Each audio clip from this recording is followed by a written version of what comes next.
once created. Please watch.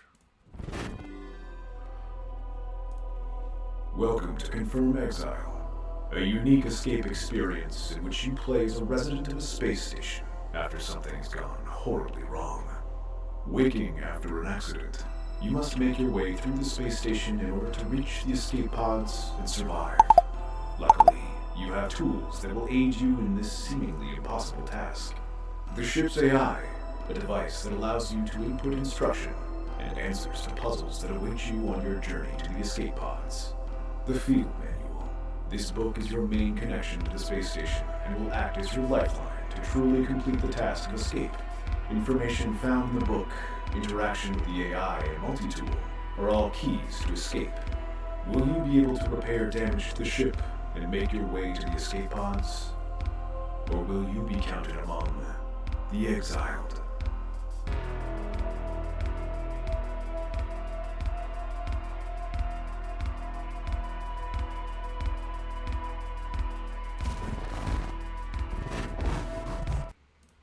Gather around, freaks. It's Thursday night, and everybody's gathered around the internet once again to ask the question they ask each and every week. And of course, that question is, hey, did you see this one?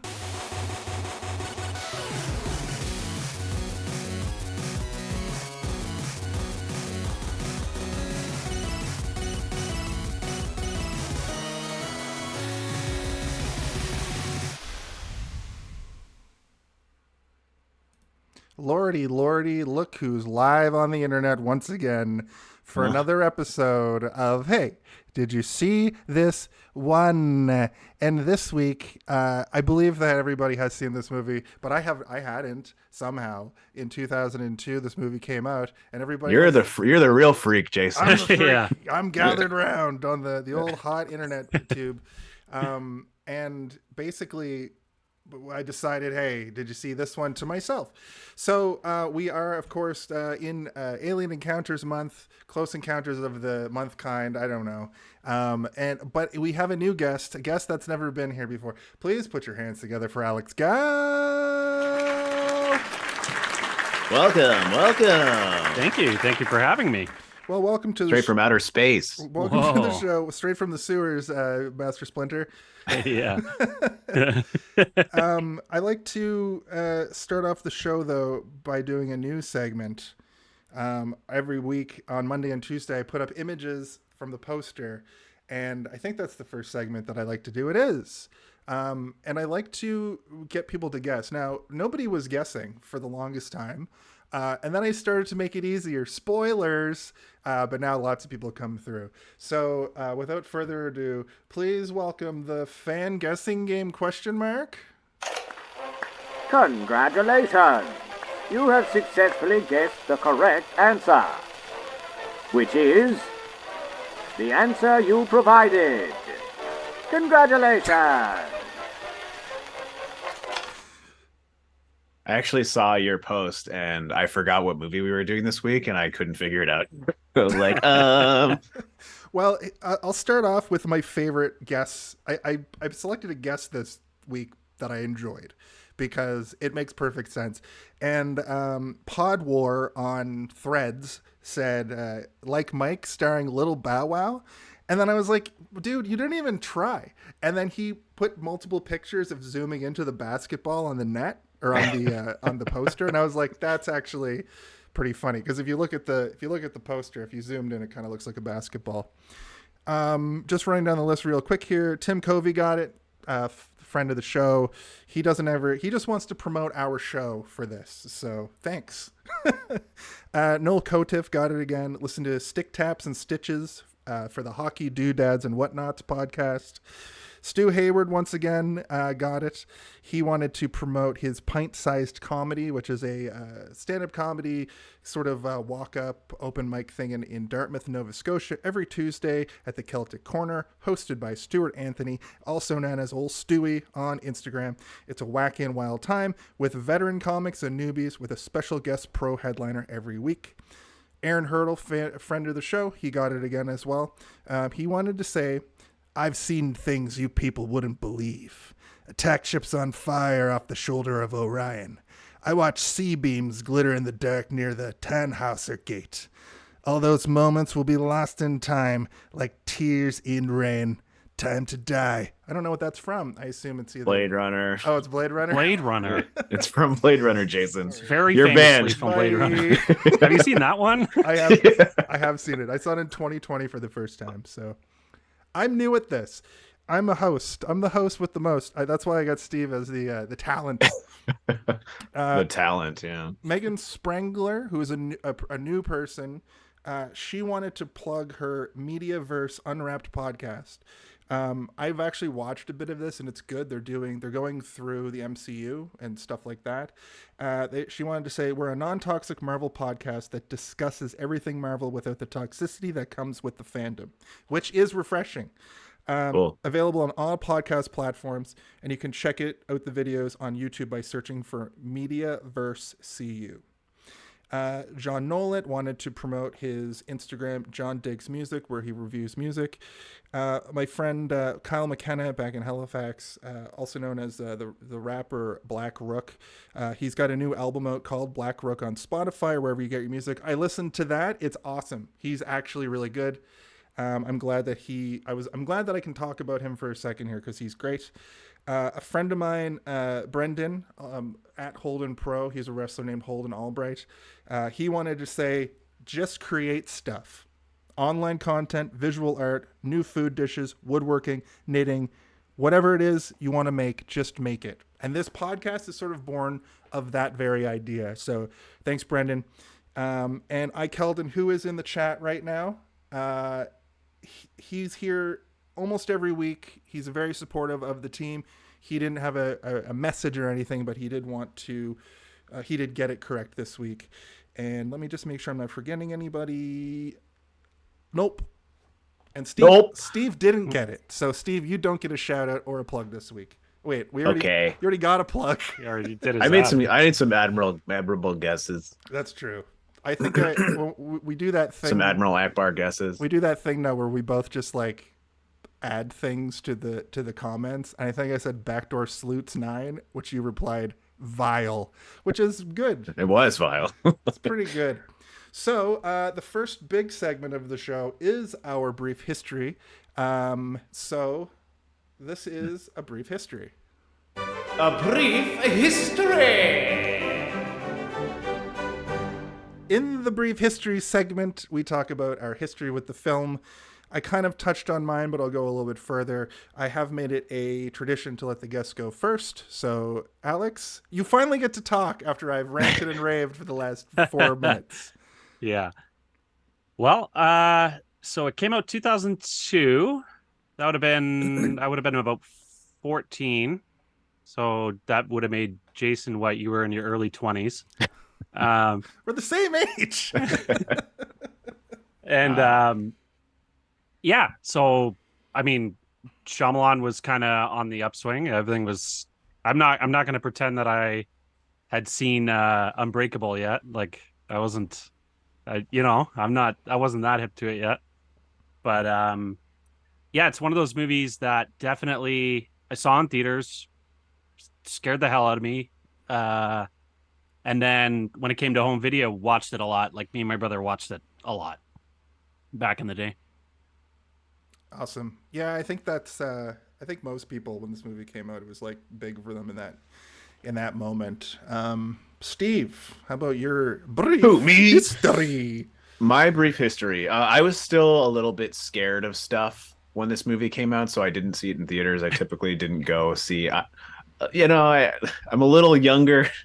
And it took me a long time, but then I've told the story many times. I watched The Exorcist at a birthday party, and it kind of like it just kind of like removed all reservations I had about horror after that. I'm like, well, I've now seen the scariest movie ever made as advertised on the cover of The Exorcist. But I did see this movie at a birthday party as well. Actually, we had watched it, and then it was like a sleepover, so we're all sleeping in the basement in sleeping bags. And as you guys know, I make noises and voices and all sorts of stuff. So I kind of in the moment perfected the sound that these aliens make in a very dark basement while everyone was trying to sleep. And They didn't like it. They got very mad at me. I freaked out a person so hard that they called their parents and left. But it was good. I think I can still do it. Hold on. Is the mic picking that up? The mic's not really picking. It picked up one tiny little bit. Hold on, let me yeah. get closer. There we go. It sounded kind of like a toothpick falling on the table and not bouncing. All right, well, It just I'll record it. That's a upload terrifying it. basement movie. It is, yeah. I can see that. There's a whole scene in a basement in this Yeah. movie, and it's scary. But yeah, that was the first time I'd watched it, and I sort of everyone was a little bit nerve-wracked after they had watched it, trying to fall asleep in this basement. But me making the noise and freaking everyone else out made me feel better and less scared. It's like now they're scared of me. I bet you the aliens in here are also scared of me. Yeah, that's my brief history. Awesome. Before I get to mine, since mine's going to be pretty short, I wanted to point out some people in the chat. Crandance is here. Crandance is a friend of ours. Crandance, it's interesting because they used an emoji that's actually pansexual pride, but it didn't show up on my phone, so I thought he just wrote out pansexual pride. But all of our pansexual friends, thanks for watching. Also, a great joke from the chat. I have a small pet salamander named Tiny. I call him that because he's minute. Pretty good. Pretty good stuff. Good. And also, Keldon pointed out that it's good that we're doing this because Napoleon comes out next week, and we got Joaquin Phoenix on this joint. As far as my brief history goes, I watched it on Monday, but I was aware of it, and I've always been curious about it. And as we'll get into as we talk about it, I think it's good that I waited, because I remember when this movie came out, people were kind of divided on it. And either people loved it or they were like, oh, it's just another M. Night Shyamalan twist movie. But weirdly enough, this one isn't like a really... like. I don't remember people being divided on this one. twist. I think but maybe there were. I don't know. I was also too young. Probably Yeah, to, we were to give young. a shit. It's not like we were plugged into the zeitgeist. Yeah, the internet was still new, shiny. You guys said you were 14 in 2002? Yes. Yeah. Yeah, I was 16, 17. You're right. I was already 20 years old. You're on your way out of high school. You're like, I don't give a Yeah. shit about Shyamalan. Yeah, I do remember. I was, Alex, if you've listened to the show, you might have listened to me talk about how I was too scared to watch like anything. That's kind of why I didn't start watching movies until 2020, because the threat of anything scary made my daffodil liver tremble and quiver. Wow, I'm fucking got bars apparently. Look at that. Jason's new album. Yeah, it's dropping. It's called Science. Dribble in the chat says M. Night Shyamalan Ding Dong, which is correct. Nothing else needs to be said about that. Now we're gonna talk about the director a little bit, only so we can use this sound. All right. Quiet on set. Are we rolling? Okay, let's shoot this piece of Sound. Speed. Action! So I personally don't have much to add. It's M. Night Shyamalan. We've seen his movies. I recently watched Old. Old was great. People seemed even divided on that. Ever since Devil, I feel like people have said that he's lost his touch. But I liked Old. I think that's wrong, but also, people are entitled to their opinions. True. They're wrong opinions. So Yeah. do you guys have anything to add about M. Night Shyamalan? He's not really a director we need to super get into because he is basically one of the biggest. Well, he goes through like ebbs and directors flows, of our or like dips and valleys, peaks and valleys sort of thing, where he'll have a movie that resonates so hard and makes such an impact, and then he'll make kind of a stinker, and then that stinker will sort of ruminate for so long and take over his name.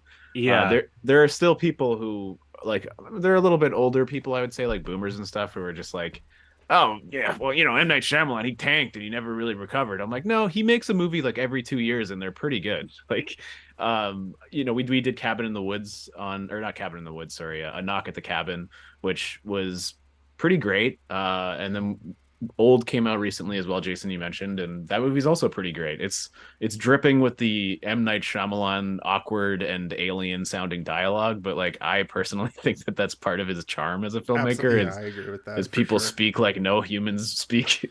at all in reality. I think the biggest thing against that he's up against is kind of his own reputation. Like, I Yeah. feel like it's difficult to. I don't do this too much, but it's like when you're watching his movie, I feel like people aren't even actively watching it all the time. They're trying to figure it out. Yeah, like it's a Rubik's cube that you're That's- Yeah, constantly and you're fiddling like, with the entire you just time. want to you want to like a lot of people are kind of like watching it and then they want to whisper to their friend. They're like, "Oh, I think this is what the twist is." You know what I mean? Kind of Right. hunting the twist the whole time. That's exactly the difference between me watching this and watching Old, because I absolutely was doing that the whole time I was watching Old. Like, I knew what the gimmick was going in because they get right to it. But with this movie, I knew that the twist was the water, and they telegraph it for the whole movie. So I didn't have that in my head. I was just like, what's going to happen next? And I Yeah. found that this movie has, like, it's more like micro twists. It's just kind of a twisty Yeah. movie. We'll get into that when we talk about the body of it. But that's what I appreciate, because right around this time he had Unbreakable and he had Sixth Sense, which do have pretty big twists in them comparatively. Yeah, and it's crazy to me that even after this movie came out, and it did very well, I believe it did quite well. Actually, I haven't seen Lady in the Water or yeah. The Village, so like don't spoil. Well, I mean, those. I know I'm what not, the I twist won't, in the I Village won't, I is. won't spoil anything. Relax. I hate You fucking spoilers. pants on I'm over freaking. here. But he still to this day holds that sort of title, and that the twists are connected to him so heavily, even though like even after since this movie came out, he hasn't really done mega twisty movies. There are twists in some of them, but a lot of the time they're not super twisty. It's just like, oh, it's a plot point. I would argue that this is not even, if this wasn't made by him, I wouldn't think that even the ending of this was that big of a twist. That's what I mean to say is this movie doesn't really have a twist. It's more just like a movie. Yeah, it's more like, they tell you that something's going to happen at the beginning and then it happens at the end. And you're like, oh yeah, that's not a twist. That's just filmmaking, good storytelling. Yeah. But he still has that sort of like on his resume, I guess, is like the twist director. Twist guy, yeah. I directed Twister. But I mean, another interesting thing about his career is, early on he was getting these big paychecks for these big budgets for his movies, and then when he did start to dip a little bit, he just stopped caring about studio work, and he was like, I'm just gonna, every time I make a movie, take out a mortgage on my house, finance the movie myself, and that way I can just make what I want. And he still does that to this day. He's like, oh, I'll just take out another mortgage, and they end up almost always doing pretty well. They never really flop hard. He's not homeless yet. Right. Yeah, even the ones that people hate, like Lady in the Water and The Happening, which I personally, I don't think they're great, but I don't think that they're the dog shit that people constantly say that they are.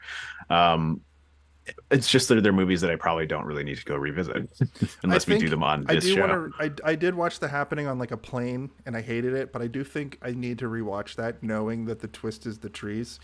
Sorry if you haven't seen The Happening. Whoa. Say hi to your mother for me. Spoiler alert, it's pretty shit. It's pretty shit. But I will say about him, his resume is very short for how long he's been around, which is interesting because that means that he doesn't have that many misses. Because if you look at the Unbreakable trilogy, all great. Like Old, Knock at the Cabin, great new movies. I don't really remember Devil, but that movie, did he not direct that? No, he didn't direct that movie. Okay, so like I'm sorry for bringing that up. And then he's got this run of movies. I feel like you bring that up every time we do. do an M. Night Shyamalan movie, and I always say he didn't direct that movie. Yeah. But he's got this early run of movies that is like pretty great, and stars wise on IMDb it goes down, and it ends with The Happening, The Last Airbender, and After Earth. But I mean, there's probably things. I always forget about The Last Airbender and After Earth because I just don't count them. Checked out. They by just that point. don't really feel like M. Night Shyamalan movies. They feel The like Last Airbender sucked because I'm a huge fan of the original series Avatar: The Last Airbender. Yeah. And they couldn't call it. I mean, Avatar. I wasn't a big fan of Avatar: The Last Airbender, and even I thought it sucked. Yeah. I was like, I didn't care if it was good or bad, and I went in and was like, I don't know what's going on in this. It also got hamstringed by not being able to be called Avatar, so you lose even more people because Avatar came out that year as well. So yeah, is Wayward Pines any good? It's got a 7.3. It seems like a cool. I haven't watched it. Wayward Pines. I don't know if I saw it. It seems like a cool horror show. It's based off of something, I believe. Anyway, I've seen like a trailer. It looks kind of cool, interesting, but I've never watched it. I don't watch a lot of TV. it's got spooky men. It's got spooky stuff, and you know how much I love spooky stuff. I don't know. I guess the other interesting things about M. Night Shyamalan is he films practically every single movie in Philadelphia because he just loves Philadelphia so much. Yeah. I was watching an interview. Well, he lives there, right? It's like he grew up there and everything. It's his town. But I was watching an interview with him, and he's like, crop circles have appeared all over the world, and everybody knows about crop circles, and I wanted to make a movie that impacts people everywhere. And he went, the UK, India, Philadelphia, Mexico.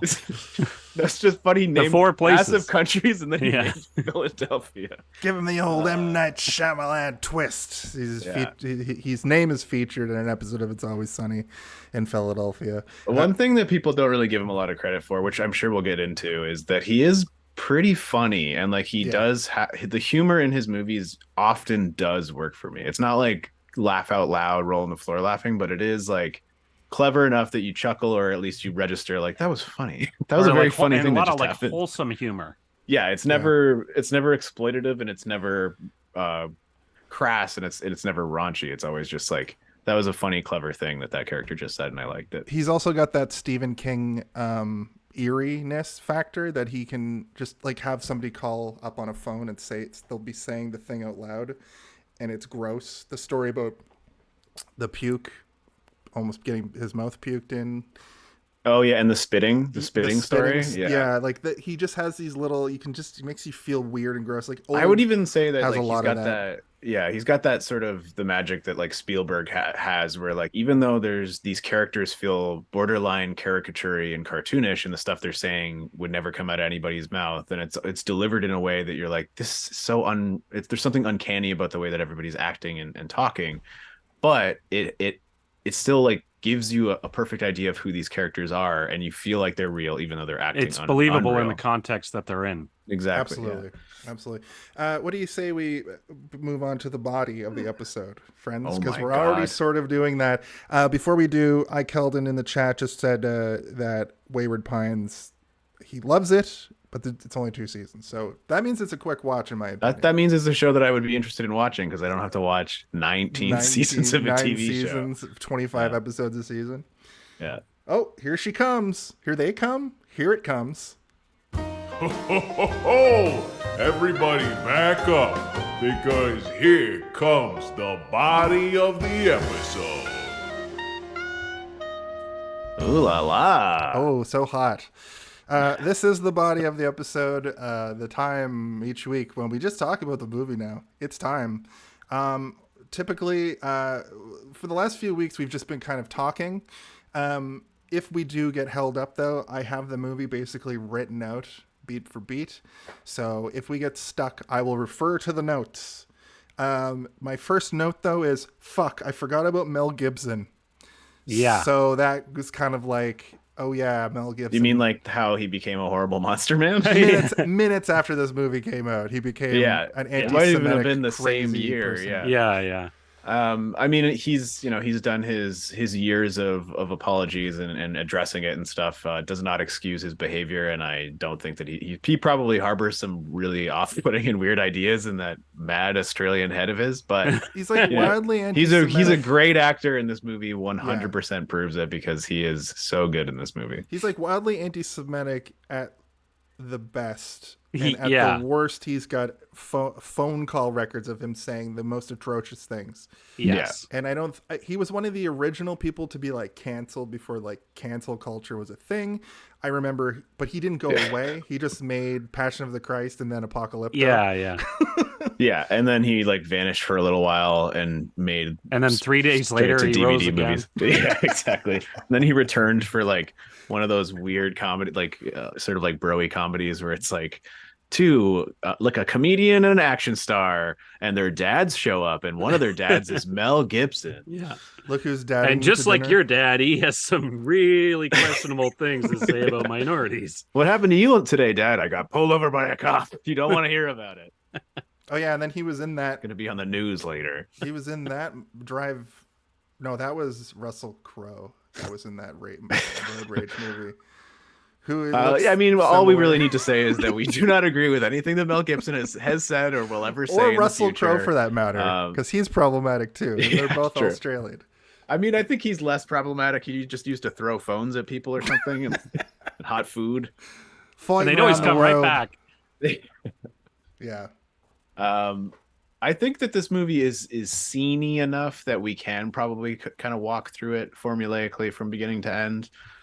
For those of you who haven't seen Signs, it is a movie about a man who is very religious. He goes through some extremely traumatic circumstances that causes him to be stripped of that faith.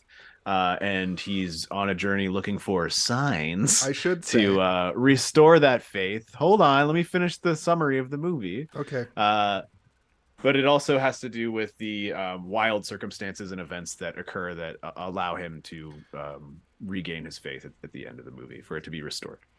I was only going to Go interrupt. ahead. I was only going to interrupt you because I forgot about the fact that he was reverend. But as I was watching this movie, I realized I have seen Scary Movie 4, I think it is, with Like a ton of times, and you're like, "Oh, is this where all that's from?" well, the thing The is animals are acting crazy. You're like, I swear I remember a dog riding a tractor in this movie. well, that's the thing. Like one of the, I think it's 4 or 5. Charlie Sheen plays this character, and the shell of the movie is Signs. And I remember them lampooning the fact that he was a father, but he was like, he had all these like girls around. And also they redo the scene where she's like trapped against the tree, and they just play it for gags. And that is one of the most gut-wrenching parts of this movie. Isn't there like the part where like the sheriff, like her hat keeps getting bigger and bigger throughout Yeah, the movie? yeah. But then when she's explaining to Charlie Sheen that his husband is pinned between the tree, she keeps pulling up like visual aids to like help him. Like she takes a hot dog and like breaks it in half. It's just like, Yeah. So I like, should have this is your wife. Yeah. I should have said in my brief history that I have seen that. So No, then you've basically seen that. basically seen Signs. Oh, and they did the funny walk, the alien walk, but they did it as like really weird. Yeah. Yeah. And just like in Scary Movie 3, the aliens in this movie pee out of their fingers, Mm-hmm. Of the course. tips of their fingers. But to get serious, you were right. This is a movie about a man who loses his faith and he's looking for signs. And then there's a subplot where aliens come, I guess. Just kidding. These circumstances are extreme. The world is being, I guess, scouted for, as that military man would say. It's like, it's a scouting mission. Who's a great character. He's the weirdest, wildest character in this movie, but he fits right into this town full of oddballs. So the reason why I brought up the aliens the way that I did is because the opening credits for this were some of the best opening credits I've seen in a film that are just writing. And you know how I feel about that. So this is high praise.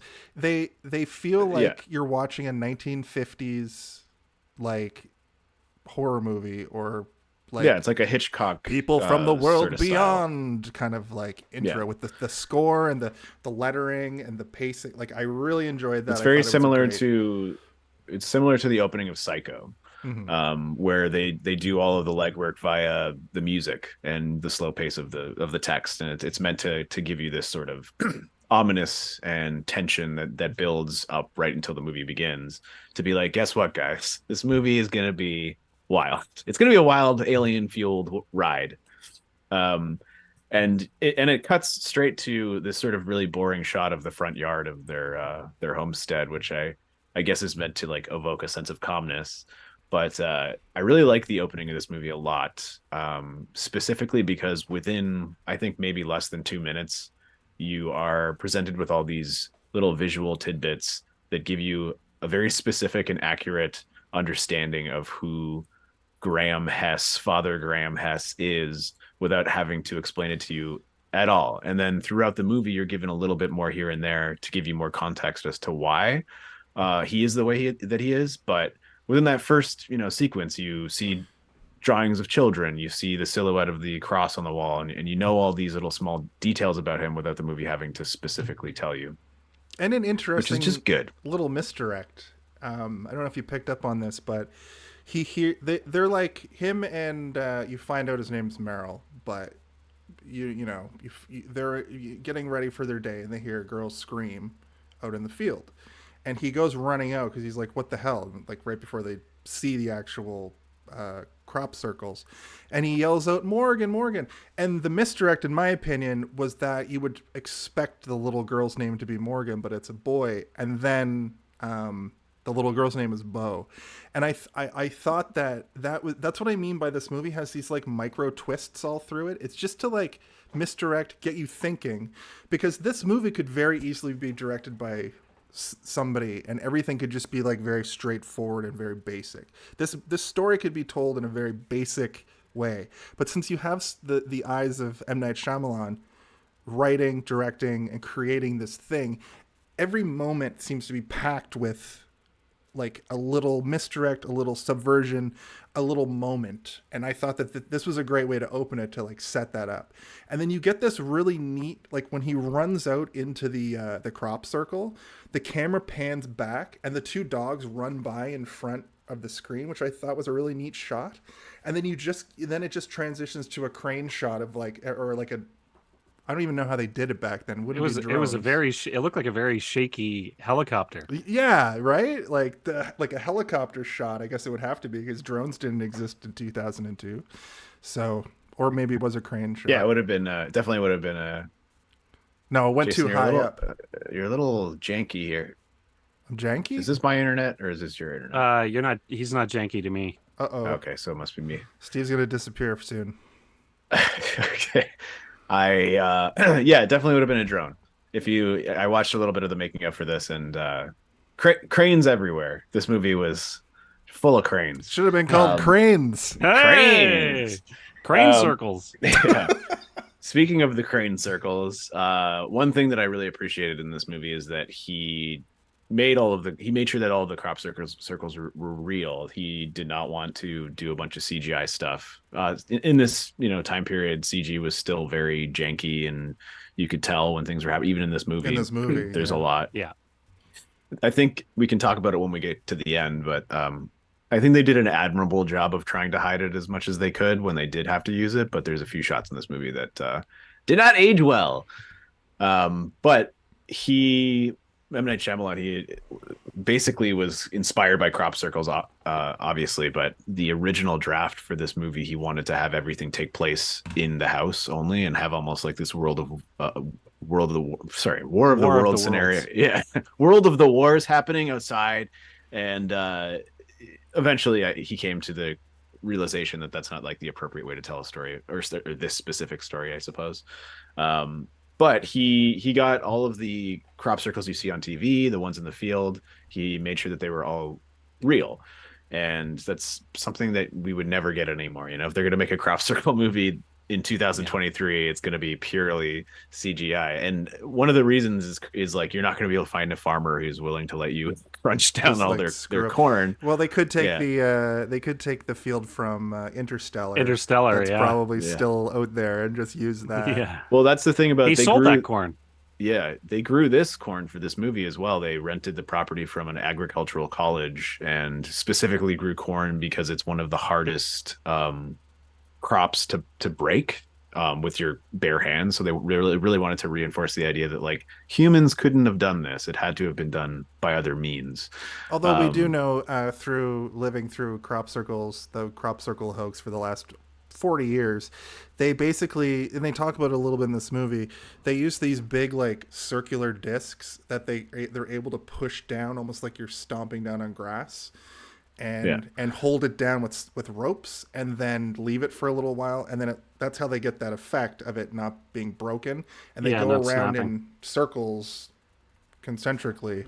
Yeah, I think that the specific reason they chose corn is because it was one of the only things that they knew couldn't be manipulated by that method. That's why they wanted to do it. Like the other, it would be like a wheat field or something, right? To be using the boards to flatten everything. Oh yeah, that's a good point. Corn is the Yeah. more cinematic crop, though. Oh Yeah, yeah, 'cause running nothing through like a good corn- cornfield. Running through Shot. corn sure. looks Big awesome on a screen. I don't know what it is. I think it's the mystery. This is a movie that I'm going to go back and watch to see if there's more alien hints than they actually show. This is a movie that has blink and you miss it alien reveals. Absolutely. Like And when that was a big deal when it came to video, right? Because you would like when I saw it in theaters, it was like, oh, is that an alien? You kind of freaking out. But then became very meticulous. Me and my brother, it's like Right. the first Let's time you pause see him it, on the yeah. roof, it's like you pause it and you look Yeah. at the alien and you're like, oh, That doesn't look like a Scandinavian woman at all. yeah, exactly. Yeah, that part I looked away for a moment and I heard like the sting, like the music went up and I looked back and I caught that scene is 1 second long and I caught it. Yeah. And it I was startled, which is crazy for a movie from 2002 to do. Like this movie, It's really And Mel amazing. Gibson wasn't even on screen. he wasn't even on screen. I It's a really that scene in particular is really amazing because they preface it with the conversation with his daughter about his mom, right? Or sorry, not his mom, her mom. And you start to fall into this lull of like sadness about, you know, the relationship between father and daughter and the absence of the mother. And you're feeling bad for both of them, and you're expecting him to tuck her in, give her a kiss, and go to bed. And that sting is just like, it's so important. The music in this movie is so important, but his acting is also just like you see real shock and fear in his eyes. Yeah. And it's a real emotional and contextual like whiplash. There's a couple of moments like that in this movie. The dinner scene in particular, where, you know, you have his boiling over anger, and then the eventual sort of sobbing mess that he and his children become. And it's like you're on the brink of tears yourself, and it cuts to almost like a POV of Mel Gibson with his hand just coming and grabbing Meryl and pulling him in. It's Yeah. like perfect comedic timing. It's like it's almost cartoonish, and it takes you from this moment of like you're about to like join in the weeping, and then it just hits you with this laugh. And And it's like sickeningly wholesome. yeah, it's Yeah. so good. There's tons of moments like that in this movie, which I think really elevates it for me in terms of like what I would rank it if there was such a ranking system that existed. I don't think there is. Some sort of star system, perhaps. so Yeah, sorry, go ahead. I was just gonna say, like, just moving along with the movie because I want to get to some more of the beefy stuff. We get the dogs are acting crazy. Houdini is peeing everywhere. The dog is sick. The police officer shows up to aid the call of, you know, Graham calls the cops on the crop circles. They think it's another farm, like a rival farm, which I assume is an issue. I couldn't get it out of my head during this first act that, like, if you have a farm, you're gonna have some rival farm just like messing with you all the time, whether it's like Yeah, for it's fun weird. or I always for- thought It's it like- was kids. I thought it was like teenagers. Well, we see one of them later in the army recruiter base. It's the Michael Showalter. His name is his last name's Pinkerton. I can't remember his first name. It's like Ziggy Pinkerton and the Wolf. It's Wolf Clan Lionel boys. Pritchard and the Wolfington brothers. There we go. Yeah. Lionel Richie and the Pinkerton brothers. One note that I've seen this movie a lot of times, and I guess I tried to watch it looking for new perspectives or new things to pick up on. And one of them is when Morgan is taking Houdini outside. Graham says, "Oh, take him to Doctor whatever," Mhm. and Morgan says, "Oh, he doesn't treat animals," which I guess is just like the town doctor. And Graham says, "I don't know what to do." And then later, much later in the movie, when he ends up going to Ray's house, Ray has a sign on his mailbox that says veterinarian.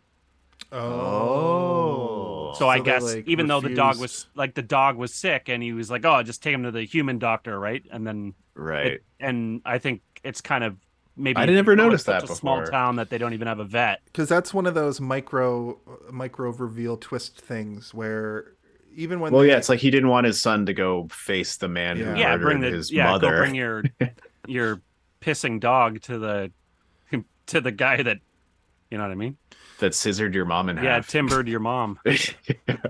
But this is around the part... also maybe out of respect for him, right? Like making him face the children too would for be. Sure. I mean, I'm sure it's just kind of. It's a unique situation. It's a unique like he wasn't. Sure. He fell asleep at the wheel. He wasn't drunk. She was just out on a walk. It was dark. It wasn't like how can you be like truly angry at somebody who it was just an accident? They just happened to be driving the car. Yeah, I think that's he understands that as well, right? He's like he is angry, but he knows that his anger is. He has to put it somewhere. That's why he loses faith. Like that's why he can't be angry at a person, so he's angry at God, essentially. Yeah, that's how I perceived it, anyway.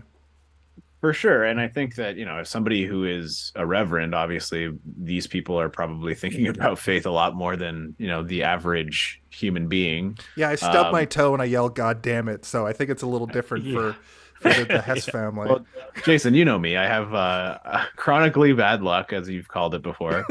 So, like, if I was looking for signs of anything, it's like micro things happen to me all the time where I'm like, God damn it. Like, Jason, we went to the movies the other day. I go to buy a drink out of the vending machine, and it's just like, we were talking about like how weird shit happens to me all the time, and then just like the drink just didn't come out. And I was like, okay. This is my life. How do we harness this? How do we? Well, by the logic and mechanics of this movie, we will eventually be invaded by something, and you'll have the exact blood sugar needed to make it through because that one drink didn't fall. Yeah, 8 years before. Your throat will close at just the right time and block your lungs from the ancient poison. Well, I certainly hope that's true. Yeah, it'll all pay off one day. Don't worry. All these horrible things. We get sort of an interesting hint at the water having something to do with something. Bo, the little girl, played by what's her face, Little Miss Sunshine, Abigail Breslin. Abigail Breslin. Thank you. I just needed to hit that first name and I got it. She's got a weird aversion to water where. And also they kind of hint she's an alien in the movie. Well, they kind of hint later in the movie that she might have some sort of like an ESP ability, like a really low level telekinesis, like a shining power or something. Yeah, like a reality power. Like how in a movie that's pretty grounded, somebody will have like something that they never explain. Yeah. This is that. She's got something. I dreamed that. Yeah. Yeah. And kind of like the Nightmare on Elm Street movies before they really go paranormal with it. But before the Dream Master shows up, they try to feed the dog some water, and she's like, the water's contaminated, and the dog barks at it too. So it's like amoebas. Yeah, I don't want to drink my brother's amoebas are in it. She walks around the house taking a sip of water and then putting it down and leaves her cups of water. This house has 30,000 cups apparently. And I want to ask you guys something. I have like it's not quite a Mandela effect, but I seem to remember there being a scene in this movie where like they figure out that the water does the thing, and then there's cups of water all over the house. That might have. Well, they're not all over the house, but there's a lot. And during the fight at the end, Merle is like smashing. Yeah, he wails on a couple of them. Okay, yeah. They might have just shot a scene. Water at the guy. They might have shot a part for the trailer that just like, maybe honed in on that a little bit. That's because I've only ever seen the trailer really. Right. But the police officer there talks. She talks about the animals are on high alert. They're peeing everywhere. Houdini's peeing everywhere. And she keeps calling him father. And he's like, don't call me father. We don't really know why yet, though. Because we don't really have that, like, insight at this We don't point. know that the mother is dead yet. Yeah. But he also says, like, don't call me father because I can't hear my children calling me. Which really hit me as, like, a double... Like, the kids literally stopped yelling for him outside. But also, it's like, he lost his faith. So, like, the children of God... He can't hear them anymore. Like I took that as like a double sort of meaning, a sort of subversion, and sort of like M. Night Shyamalan sort of hinting at things to come a little bit. Yeah, he does that a lot. Yeah, where he likes to have at least two meanings to things, including the title of the movie. He writes his fucking dialogue so like robotic and weird, and they say weird shit. But I think that's so great. It adds to the dynamic. Like I want to hear. Once we get to the town, it's crazy. Like every single person is crazy. It's so funny. Yeah. But even before, Does this happen before? I can't. Does the roof part happen before they go to town or after? I can't remember. I'm not sure. Consult the almanac. Yeah, Yeah. I'm still at the like. This is All right. Yeah. So we'll get to it when we go get to through it. it. I'll remember what I was gonna say. Yeah. Morgan ends up killing the dog in self-defense because it starts freaking out, and that's when he can't hear the kids anymore because the dog, like, they have a moment. Yeah, he stabs Houdini like he's a caveman killing a mammoth. You know what I mean? Yep. Yeah. And Bo is up on the the place at like just frowny face, which I thought was like a really weird moment. I made a note here that's like M. Night has created such an off feeling and vibe to this. It's because there's a serious lack of music throughout this entire sequence of events. It's like haunting but normal. It's like you're just getting the sizzle of the barbecue, you're getting the sound of the wind through the corn, but you don't hear any birds, you don't hear any insects. It's like this eerie silence. And then they're also kind of feeding you drip feeding you little bits of information as well. You're getting hints at the fact that like he doesn't like when people even refer to him as father anymore. This is also where you are like, oh, so he was a priest. And then you've got Morgan saying like, Dad's gonna burn these again. Like, so his dad was just cooking and left to go show the sheriff the crop circles, which also just shows that he's like obviously been absent-minded since his wife got killed. Yeah. Precapitated. What do you call it when you get cut in half? Dissected. Yeah, Darth Maul. Yeah. We call it the Phantom Menacing. Just side note. When in 2002, did you know that this was a Culkin? No, I didn't know until I watched it this week. Because during the opening credits, it was like Rory Culkin. Rory Culkin. I was like, really? Rory Culkin. It seems like, from my point of view, he did this movie, which I didn't know. I was like, why does this fucking kid sound exactly like Macaulay Culkin watching it on Monday? And then I'm like, oh yeah, Rory Culkin. He looks like him as well. This is the third Culkin brother behind Macaulay and Kieran. And he looks exactly like a young Macaulay, and he talks like him. And Rory Culkin is like back acting now. Like I don't know if he went away, but I know he's been in some stuff recently. And Kieran Culkin he just acted all the way through. He was Fuller in Home Alone, and he's been in sitcoms and movies. He's on Succession.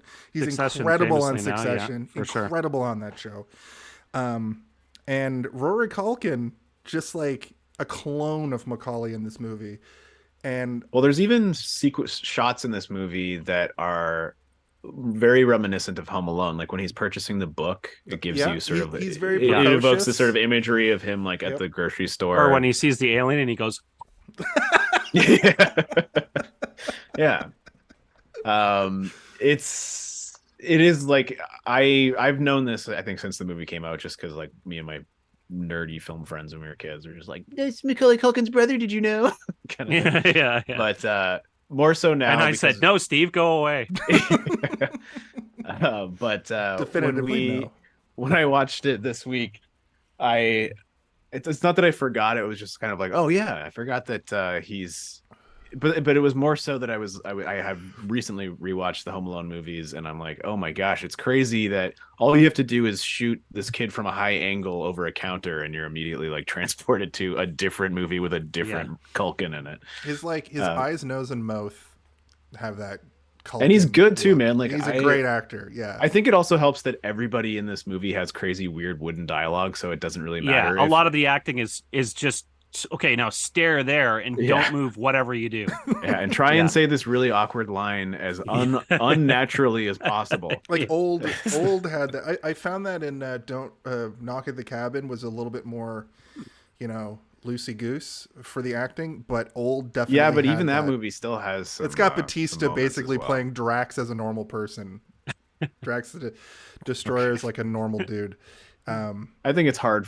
I don't know if I agree with that. I think it's just the fact that he is a giant wrestler, man. In any other movie, you're going to think about Drax. But watching Old, I thought that this movie and Old were very similar. They're both like M. Night Shyamalan, like horror, but they're both very like people saying weird shit in a weird cadence at the wrong time.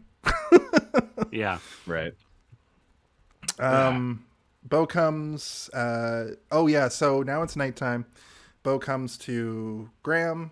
He's only known as father for like most of this movie. In fact, I'm the person that always keeps track of names on this show, and I heard the Meryl calls him Graham like once, like an hour and a half into the movie, or like an hour into the movie, and I was like, oh, so that's he's supposed to be father. I think that was the intention, until you literally have to call him by name at some point. But she comes in a very wooden M. Night Shyamalan way, says, there's a monster outside my window. Can I have a glass of water? And then, of course, it's a little kid, so you just don't think anything of it, and he gets the water. And this is at the part where we sort of get the inkling that the mom might be dead. And I wrote, why is Bo so creepy? I hope you got that inkling. They're talking to her when she's... Why do you talk to mom when she's not here? Because she's dead? Right. I don't know. Maybe they broke up and he's a fucking... Yeah, I guess that could be. Now she's in heaven. Also, he is known as Graham. The officer, what's her name? Pasky calls him Graham. Oh, she calls him Graham. Before she leaves, because he's like, don't call me father. And then she kind of like almost gives it to him in a way that it's like almost sasses him a bit. She's like, okay, well, I'll go. She's like, I'm going to go now, Graham, or whatever. Graham. Turns around quickly. Graham. But then we get a glimpse of something on the roof. And this is, I mean, the when the officer first comes in and she's talking about the spitting and stuff, there is a little bit of humor there. And Merle waking up also has a bit of humor to it, but this is when the humor really starts the to funniest part of the movie is this part, because they think it's the other farm boys. Yeah, and Meryl's trying to Lionel teach... Richie and the Wolfgang Puff boys. Wolfgang Puff. She must spit on all the skateboards or whatever. The funniest part about this is the juxtaposition between Meryl, who's like a grown-up, peaked in high school guy who's, you know, out drinking and probably partying to a degree, or he's a normal person. Graham is a recently thrown down the what's the thing that the priests wear on their neck? He's thrown down the cuff. Collar, I think. Yeah. He's thrown down. I thought it had a name. Everyone wears around their neck. He threw down. Thanks. He threw down the collar. He renounced religion, but he doesn't know how to swear or be angry, because he's a very chill dude. Very like, you know, holy, pious. It doesn't sound natural when I curse. Yeah. Well, you don't mean it. So just gotta I'm insane with anger. I'm insane with anger. They go out and he's like trying to tell them like we have to go out there and scare them away by swearing and cursing and acting crazy. I like how he keeps saying like, explain that to me more, please. Yes. I don't understand what you mean. So his version of that is, I'm insane with anger. I'm out of my mind. And I'm out of my mind. I'm out of my mind. And I think he says something. He says shit. He says like, I'm gonna kick the shit. No, he's gonna it's gonna be an ass whooping or whatever. Yeah, it's gonna be an ass whooping. Yeah. And then he does a very funny like, I swore, and Meryl's like, great job. I heard. Yeah, I cursed. Yeah, it's good. Yeah. One thing this movie did huge for me, huge back in the day, was it really humanized Joaquin Phoenix for me. After Gladiator, because I'd only seen him in Gladiator. In that, he's like, it may as well be a Terminator. Like, and that's my own. That I know he was in stuff before and after and whatever, but I had seen Gladiator, and Joaquin Phoenix scared the shit out of me, because he was intimidating in that movie for sure. And I don't remember him being so young in Gladiator, but he's definitely younger than he is in this. But in this, he's playing like probably 20. At the old, he's also in like full period royal gear, and they also do a time jump in that movie, so I think they age him up a little bit to during the Maximus Aurelius or whatever his name is. But I've never seen Joaquin Phoenix like this. Is the most normal I think he's ever acted in a movie. Yeah, because like 3 years later he does I'm Still Here, which is almost killed his career, even though it's a masterpiece of a movie, because it's like Borat before Borat almost. You know? Oh, when he went, was that? I think that was quite a bit later, was it not? I thought it was in like 2005. It was in 2010. Oh shit! Yeah. So he was in a bunch of shit in between. Yeah. I'm usually good at years, but that movie affected me in a way that clearly I thought that was more of his career, but. No, he was, and then even after that, it didn't really do anything to his career. Like, he made Her 3 years after that, and he's been working pretty consistently ever since. Wow, that's crazy. I thought that I'm Still Here was an older movie, and her, that's 2013 then, I guess. Was Yeah. like his comeback or resurgence, kind of. Yeah, That was his, like, he did a couple things in between those two, but that's kind of the big one. but yeah. her is really good. Like her is a great like Yeah, kind of her is good. indie movie vibe. But I also about think a after I'm modern- still here, it was revealed fairly loosely and quickly after that he's like, I was just fucking with everybody. Yeah. I'm not actually crazy. So it's Like, a Yeah, I Borat- saw him on Letterman or whatever. Yeah, yeah. Leading up to it, and yeah, like he really sold it. it's a Yeah. Borat after Borat. Then If anything, yeah. he was more crazy when he was making the Joker. Yeah. Yeah, but the Joker's its own. It's the weirdest thing about the Joker guy because I don't like that movie. Me neither. And Joaquin Phoenix is such a good actor, and it's the wrong. I'm hoping that this sequel, they redo it. I like the idea of Lady Gaga as Harley Quinn. Joker 2. We'll Lost see in what New York. happens. I don't know. The first one Joker was just 2 a big... Electric Boogaloo. All I could think about when I watched the Joker was Gotham really needs some universal health care. That's all Yeah. all I could think about. If this was set in Toronto, this wouldn't have happened. Yeah. Yeah, I get that. So they think it's the other firm, and there was a great shot of. I think Meryl saw the alien at this time because he's reacting to something on the roof that they don't show, and I think they do this a lot in the movie where the actors see the aliens pretty clearly, and they just won't believe that they're seeing it. In fact, I don't know if that's true, but like it could be, but I feel like we're meant to see them just as much because like everyone is always uncertain of what they've seen, right? Like Yeah, even you when see Mel a foot Gibson walking yeah. into the corn. Even when Mel Gibson fully sees one and chops his fingers off, when he's describing it to his family, he even says, I think I found one in a pantry, and I'm not 100% sure that I did, but I'm pretty sure I did. But that's but what I I can't be mean, certain right? that I Like- am correct in this right now. And also, I chopped its fingers off. Maybe. I don't know. I ran out of there right afterwards. but it jumps down. You hear all of this, which I thought was a great sound font to like hear. The sound design in this movie is amazing. Sound Yeah, it's design really in this good. movie is really good because you hear everything that's happening, and the alien they catch a glimpse of it early. They go outside to scare people away, and Meryl, he's tracking it whether he sees it or not. Like you said, you hear it jump off the other side of the roof. Like you hear dun dun dun dun dun, poof, of it like hitting the ground, and then runs into the corn, and you see the corn.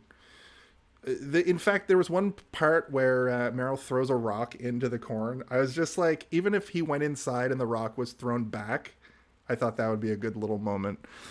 Oh, you wanted your ET moment? I outlined I really did. But that's probably paying homage to ET, in fact, like just because you're expecting it clearly. Or saw Yeah, I mean, reaction, Yeah, he does kind of echo Spielberg a lot in this movie and in most of his movies. There was a time where people thought that he was going to be the new Steven Spielberg. Like I remember there was a magazine cover from 2001 or something. I think it was during the filming of this movie actually, where it was like the new Spielberg And question it says mark. the new Yeah, and Spielberg? he was like had his hands on his hips and there was like a cornfield behind him. Yeah. I think I even might have bought the magazine because I was like, I need to know more about this M. Night Shyamalan because he's cool. He's cool as fuck. He made a dead people be a not a dead people. He's a ghost all along. Well, I mean, I saw Unbreakable in theater and I thought it was the coolest shit I'd ever seen in my life. I was like, this guy just blew my goddamn mind. You can make a I can't- superhero movie that's grounded in reality. They'll never do this again. Yeah. I think like every superhero movie before that was sort of like, I mean, not grounded in reality, but it felt like the budgetarily and like the way that they made movies, they couldn't make them sort of over the top. Yeah, like yet. you couldn't get a Spider-Man movie in 1996 or a Superman movie. They couldn't have made that. I don't think they ever could have made that Nick Cage Superman movie and people take it seriously. Right. Yeah. Like I think it was always destined to be garbage. Yeah. I guess Burton kind of changed the way people thought about it. That's for what a I was gonna while. say. Yeah. Yeah. And then Spider-Man even kind of feels like a Burton-y sort of world. The Danny Elfman music doesn't help to try and separate itself from Batman, but even the sort of campiness of it is there, right? Sam Raimi and Tim Burton have a lot in common when it They've comes got to it's like stylistic they're choices. yeah, they have the same sort of DNA running through their veins in terms of like visual style. They love gross visuals without it being inherently gross. I think M. Night Shyamalan has a lot of that, like, very stylistic. I guess you wouldn't know unless somebody told you for some of his movies that it's M. Night Shyamalan, but once you know, you're like, that makes sense. Yeah. That makes perfect sense that it's him. The next day, the sheriff comes back. Bo does this is where Bo is doing the weird thing where she's a bit of a hypochondriac about the water. She thinks it's something wrong with it. This is what she mentions, the amoebas. Like, that cup has my brother's amoebas in it, and that's okay. This one has dust, this one has a hair, and this one has my brother's amoebas in it. My brother took a sip. It's got his amoebas. And she leaves the glasses of water all over. They argue a bit about how Meryl knows it's a man. What the fuck does that mean? That means because they're talking. He's like, "Oh no, there's no girl I know can outrun me and jump on the roof and all that." That was also that was a good exchange with the Scandinavian. Yeah, it's pretty funny. Yeah, she's like, they've got these Scandinavian women in the Olympics or whatever. Yeah, she's also like, there was this truck stop where this 6 foot tall woman came to town and she disappeared without a trace. So she could have come to your farm. She probably came to your corn farm. And they're like, climbed why? on your roof. Why would that happen? It's a funny exchange. It's just, I think that she's just trying to not make a big deal out of something, but she's also trying to like tie up loose ends while also get to some sort of conclusion. But it is ultimately a comedic moment that's meant to sort of show Meryl's insecurities as well as the dynamic between the sheriff and like how she deals with stuff. Mm-hmm. But it's also just funny, right? Like at the end of the day, it's just a funny gag where she's like, I don't know. I've seen some women in the Olympics and they run pretty dang fast. And it's like, well, she jumped 9 feet in the air. Oh yeah, these Scandinavian women. They got women's high jump too. And the father is like, I know that you're trying to make a point, but I have no fucking idea what the point is. Barring Scandinavian Olympians, what are we working with here? Yeah, exactly. During this moment, during this bit, does Bo say there's only food under the couch, and what does that mean? She comes and asks for the remote. Yeah. Oh, and there's only like Cheetos under there or whatever. Yeah, she's the only food. But then she didn't clean any of it up. Then she says, "This is another little misdirect that got me that I was confused about." 'Cause she's very clearly watching Dexter's Laboratory, I think. Yeah. And she says, "Now there's the same channel on every TV," and my head didn't click into that. Like, oh, the news is on every channel, emergency and they broadcast. only have like 3 channels probably. I thought the aliens were somehow making it so Dexter's Laboratory was on 30 different channels. Because I'm stupid. Oh, I'm a dummy. Don't watch movies. That'd be a good me. strategy, though. It would be. Why is this incredible? No one will know. There's some newscasters screaming into a mic, "Water kills them! Water kills them!" And it's just Dexter, like, Dee. Yeah, Dee. Why do you come into my laboratory? And I wrote, "She's so bizarre." But it is the breaking news of the crop circles all over the world that I didn't know, including India and Mexico, also Philadelphia, I didn't know that about this movie. I didn't know that there was an alien invasion, like a large-scale alien invasion happening in this thing. I thought this was all contained in the farm. Okay. And after watching Mars Attacks a couple weeks ago, this felt like a serious Mars Attacks moment. Right. But it also does contain itself really to the farm for the most part. That you do get the one scene where they go to town, and then the other one scene where Mel Gibson goes to the veterinarian's house, to M. Night Shyamalan's house. I thought it was I thought the whole invasion happened to the farm. Like I thought one spaceship came to their farm. They have to do yeah. So I'm glad. I feel like and I feel like the excitement and like the humor and the story is all kind of hinged on the fact that the household itself is sort of divided on what to do and what's going on, and eventually they unify.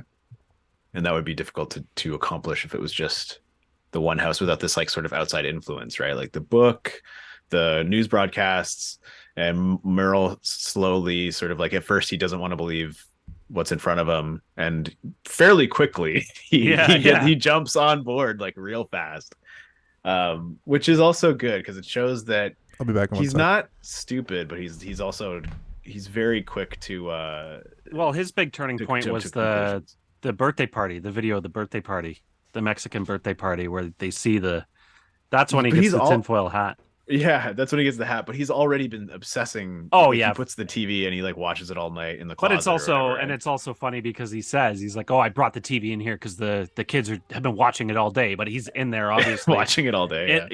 watching it even longer. There's also a funny point later where like Mel Gibson is like, so in that book, does it say what happens if there is an alien invasion? And then he goes into great detail about the options of what humanity would be faced with, and then like this long comedic shot of Joaquin Phoenix being like, I'm sorry, what book are you guys talking about? yeah. Like he just doesn't want to interrupt. Yeah, he's just listening, and he's clearly getting real nervous about the situation.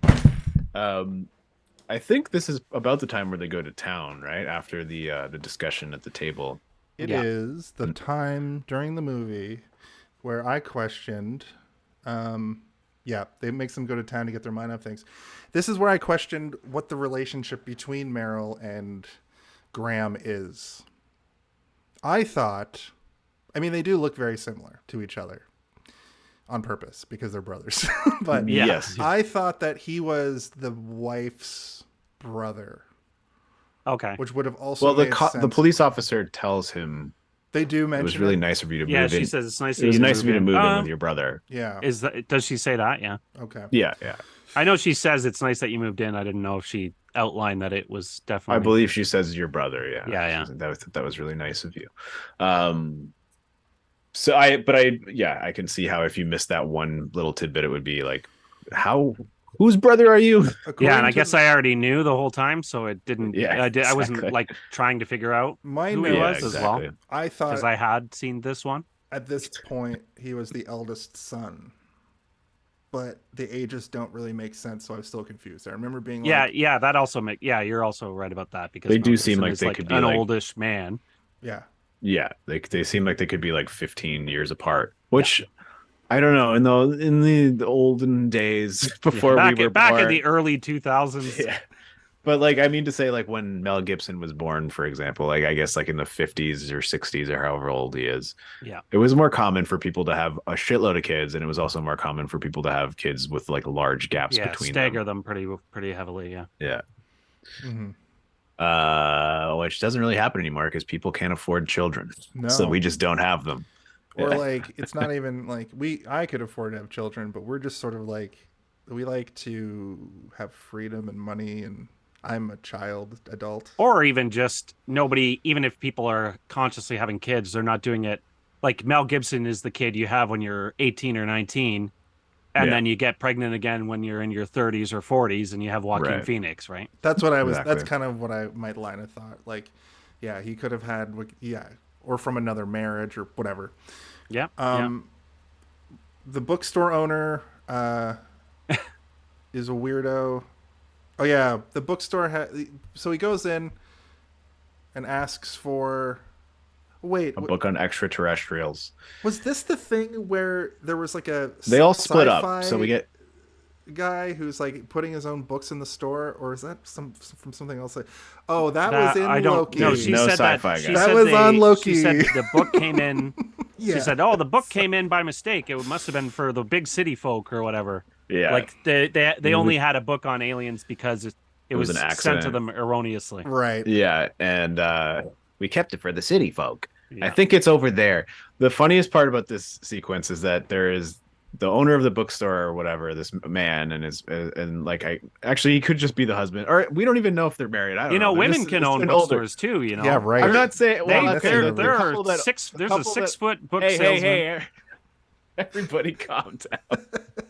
The couple who own the bookstore, the man of the two is clearly crazy because he is completely denying the fact that this is real, and he's calling it a hoax or a conspiracy, while also believing in an equally, if not more, ridiculous conspiracy of that they're only doing this to sell soda to right people. Sorry. Okay, my note didn't make a lot of sense, and also there's a thing in Loki season 2 where Did you get to that part, Steve? Anyway, I haven't watched the last 2 episodes. Don't it's talk not a about spoiler. It's kind of a spoiler. Everything is a spoiler Everything is a according spoiler to you. So why according don't to you just me. leave it, let Yeah. it lie? Anyway, what happened there in that last minute is I got confused by the word soda, and I thought that there was a character that came in and did the thing that I alluded to. But yes, you're right. It's very funny that this owner, it's like they're just trying to sell sodas. Yeah, That I've made- counted Eight 12 soda, yeah, or whatever soda commercials. I've Since seen this 12 started. soda. And he yells from the commercials other today. room, 13. Yeah. And then we get a little tiny snippet of a soda commercial, which is funny because it's just the commercial is just soda, soda, soda, Yeah, soda, yeah. soda, soda.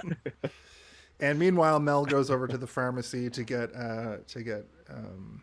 Morgan's asthma Which is also funny medication. because And she, like everybody else, she's like a teen girl. She's Yeah, like, Tracy Abernathy. yeah, she's been sinning. She's been swearing. She tries to corner the Reverend into doing to tell him all her sins. A confession. A Yeah. confession. He says, "I don't really do that anymore. I'm kind of not. I'm not a man of the cloth anymore." When I was trying to say collar earlier, I was trying to say cloth. But basically, she just starts rattling off everything she's ever done. also very funny He because said, she "Shit." yeah, and bastards.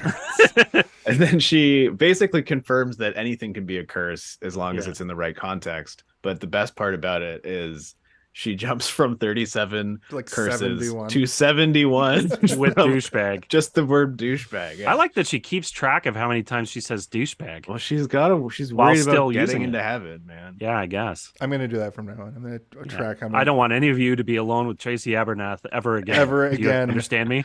They're Which like, also, okay. which also sort of alludes to the fact that maybe she started talking about some real weird shit after Yeah. after the camera turned off. For sure. And then, sorry, go ahead. I was going to say we move on after that point, but let's not forget the most important trip during the trip to town, Yeah, which is Meryl going to the recruitment a office. trip to Crazy Town. in a new segment I like to call characters that Steve could have played with whatever Cunningham, the recruiter dude. The recruiter, yeah, and he's just like It's like Here's the sting for the segment. Hello there. We get this shot of like Merle looking at a recruitment poster, and then it just sort of like pans over his shoulder as you hear some guy like, it's not what we think. It's something much more sinister. and just like this guy is like, he's spouting off the most ridiculous sci-fi B-movie nonsense.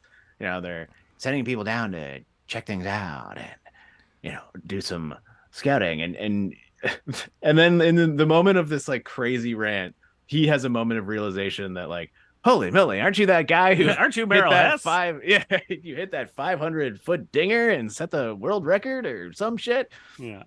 Why aren't you in the big leagues getting your feet licked by beautiful women? Beautiful women. Yeah.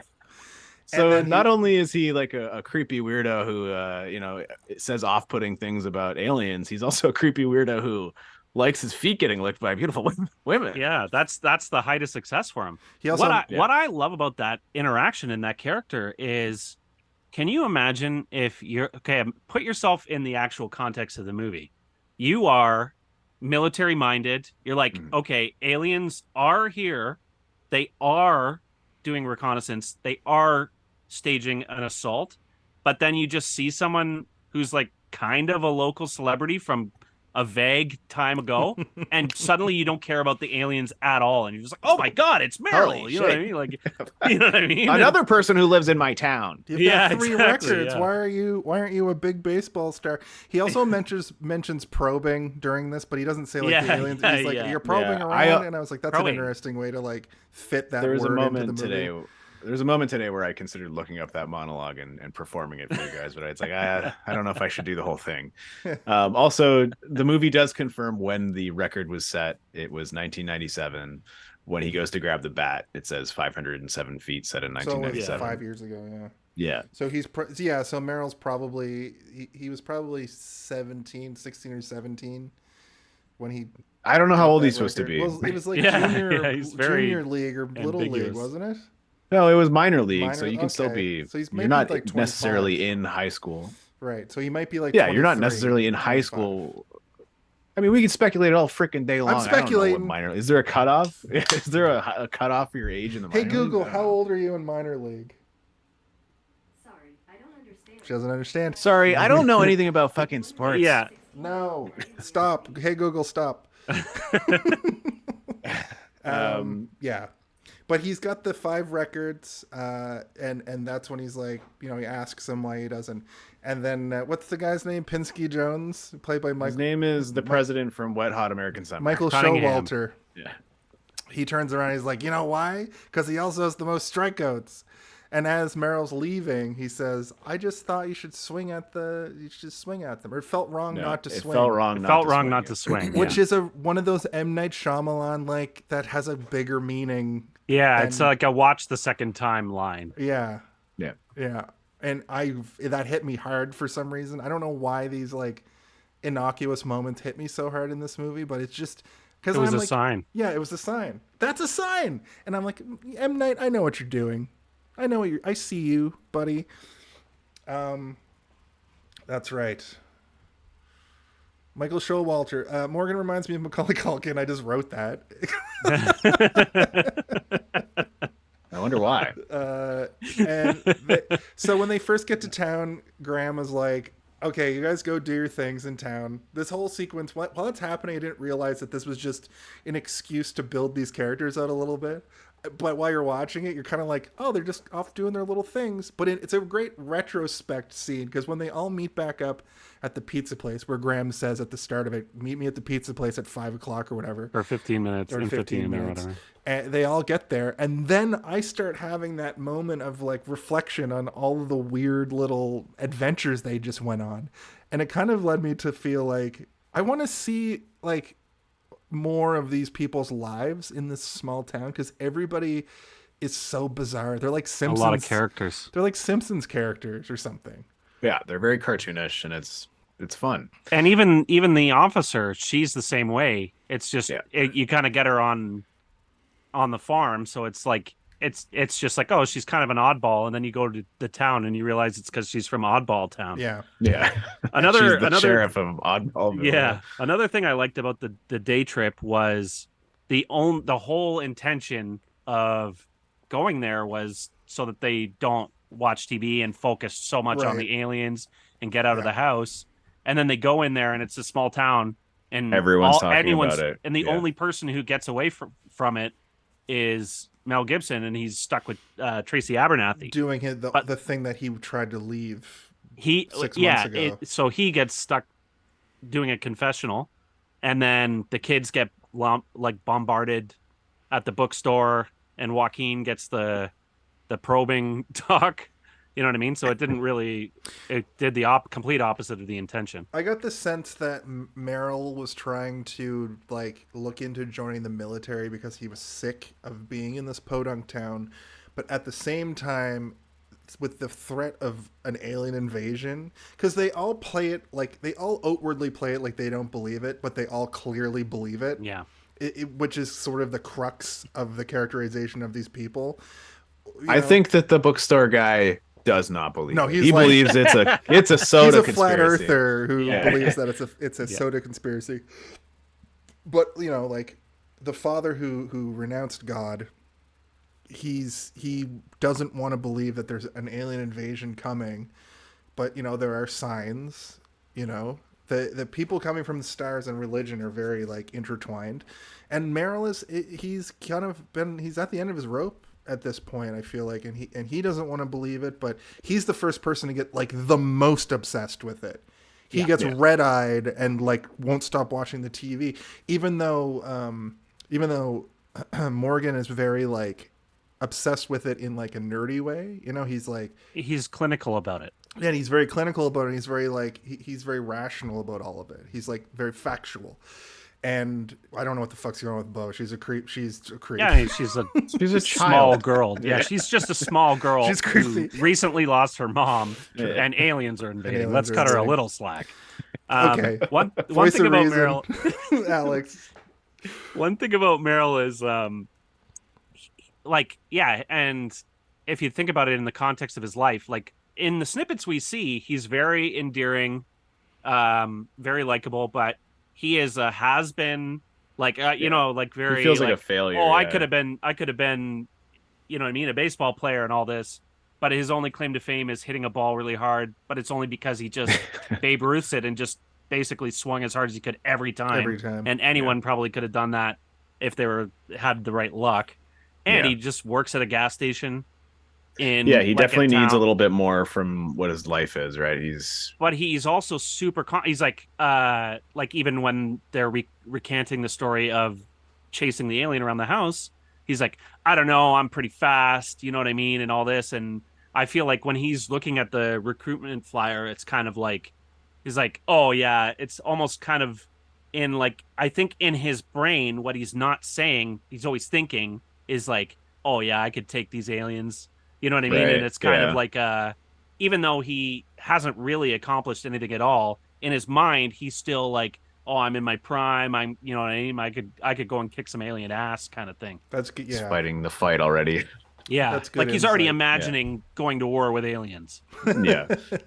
Him his and bat. obviously being a big part of it and succeeding. I don't know if you guys are huge Earthbound fans.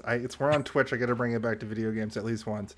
Yeah. But he kind of reminds me of a grown-up version of like Ness. If like Ness wasn't Yeah. called to action until he was in his 20s, especially at the end when he's like fighting the alien and just doing smash attacks at him.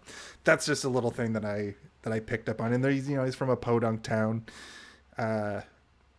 Anyway, we get to the point where they're all at the pizza place, and it like after all that comedy, now we get the moment where we all cheer because M. Night Shyamalan pops on the screen and we go, Yay! yay! And then there he is. Then we realize I don't based like on- that.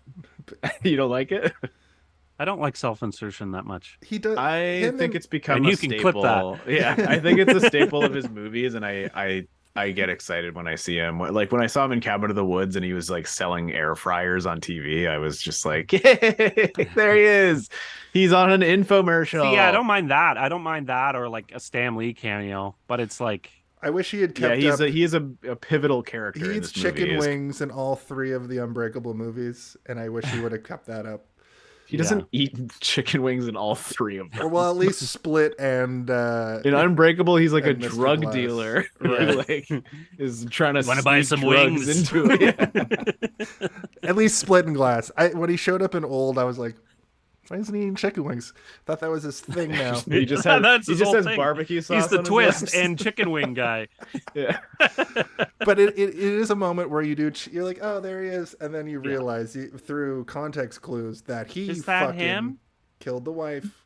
He did But it. he also is not that bad of an actor either. So No, he's not at all. He's pretty good. I don't really find it all that distracting when he does have some business to do. And I think that his role in this movie was performed well enough that, and this is like before people knew that it was him, right? Like Yeah. before this, we've got Unbreakable, which you don't even really see his face in that. And then we had Oh The yeah, Sixth he's Sense, which in I can't even stadium, remember. right? Yeah, I can't even remember what his cameo I don't is in remember The if Sixth he's Sense. in. I don't remember it. But this one, he gives himself like a full character Role. Yeah. Yeah, A named character. a named character who is the whole reason for this family's current mental state, Yeah. which is running his wife over with a car and pinning her against a tree. In house. And he catches the whole family is staring at him. The only one who doesn't know who he is Bo, and she's like, "What's going on?" And Morgan clearly doesn't realize that he hasn't seen him before, I guess, because he says, "Is that him?" Right? Mel And, Gibson Merle probably says gave him yes. a really colorful description of him.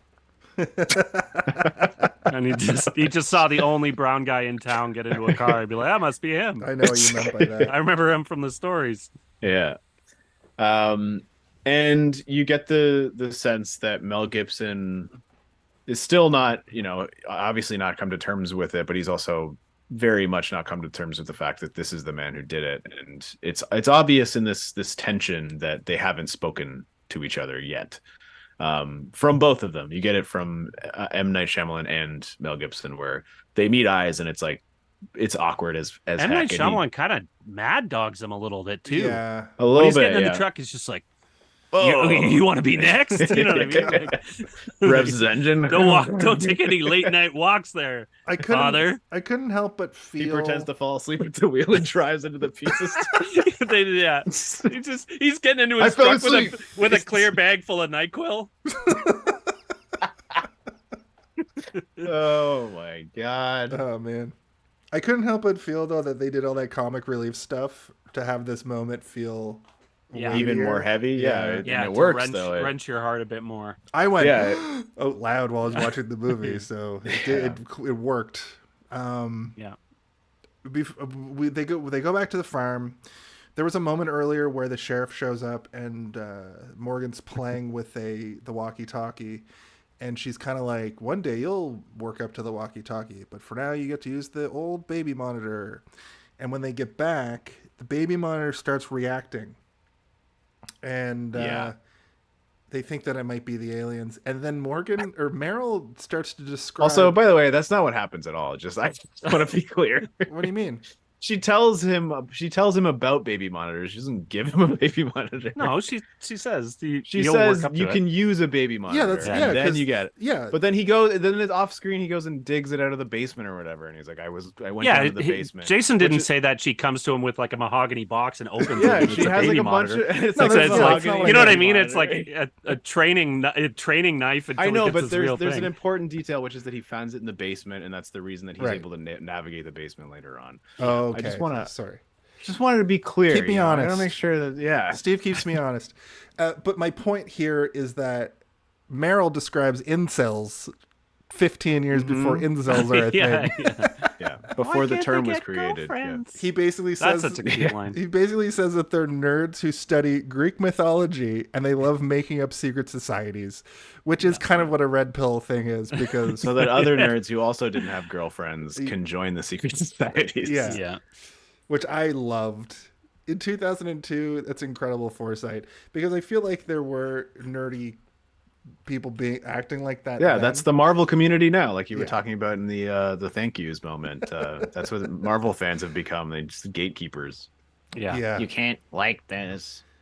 Yeah, like I saw the Marvels. The Marvels was fine. It was funny. It was a family comedy. Don't take it so fucking seriously that the X-Men and Fantastic Four didn't show up and fight each other in the middle of the movie. Okay? Is that what you expected to happen? Not Did me. somebody expect that to happen? Okay. I'm being hyperbolic, of course, but I feel like every movie that comes out, like we got I was happy that it just didn't have anything to do with any of the other fucking shit that's going on in the we got universe. one I'm like, little connection. I'm not going to spoil it for the people who haven't seen it, but there's one little tie-in about halfway through the movie that's a cool like nod to the other movies, right? Like they mentioned. Yeah, but what I mean to say is it didn't have a big jerk off fest where we have to talk about Kang showing up later. Like, I well, don't give a Gang's fuck. done. That's over. Jonathan Majors is that's. It not just has a happening. villain and they fight the villain and the movie's over. Yeah. There you go. You don't need to have a bunch of. I went to the setup theater for with some my other stuff. pals. We had a good time. You don't have to watch 18 hours of other things to. Exactly. Also I had that. not seen Miss Marvel, and I got exactly what I needed to from the movie about who she is and who Which her is family also is. And I was like, cool. I understand this family. I don't need to watch the show. Yeah. But they do get they get a signal that sounds like the clicky noise that you were trying to do earlier. Yeah, I'm sad I can't get it to work. I guess I thought it was louder. And then at this point, I was like, this movie kind of reminds me a little bit of Nope. Kind of has a similar kind of Because it's on a farm and there's Because Mel aliens Gibson's involved. let that one breathe a God. little bit because that's later. No, I guess just not just because it's on a farm, but it's got a similar sort of storytelling. It's not it's twisty. You know, Jordan Peele might be the new M. Night Shyamalan because he doesn't. Yeah, I think that's a fair comparison. They're both kind of Hitchcocky in the way that they have these very high concept ideas, and a lot of the time they are suspenseful and full of horror in quotations for M. Night Shyamalan. He does venture down that road quite a bit, but And they're stylized. they're very stylized and they're very um I would say that Jordan Peele is a little bit, he's harnessing the reality of people's reactions a little bit more, and the dialogue feels a lot more natural in those movies to a certain degree. Yeah. And then when the heightened things are going on, that's when people start to like speak very odd and strangely, and you're like, okay, what's going on here? Yeah, it might Whereas come M. Night from- Shyamalan movies are just always bug nuts, weirdo. Jordan Peele's people like his history talking about getting their toes licked is- by beautiful women.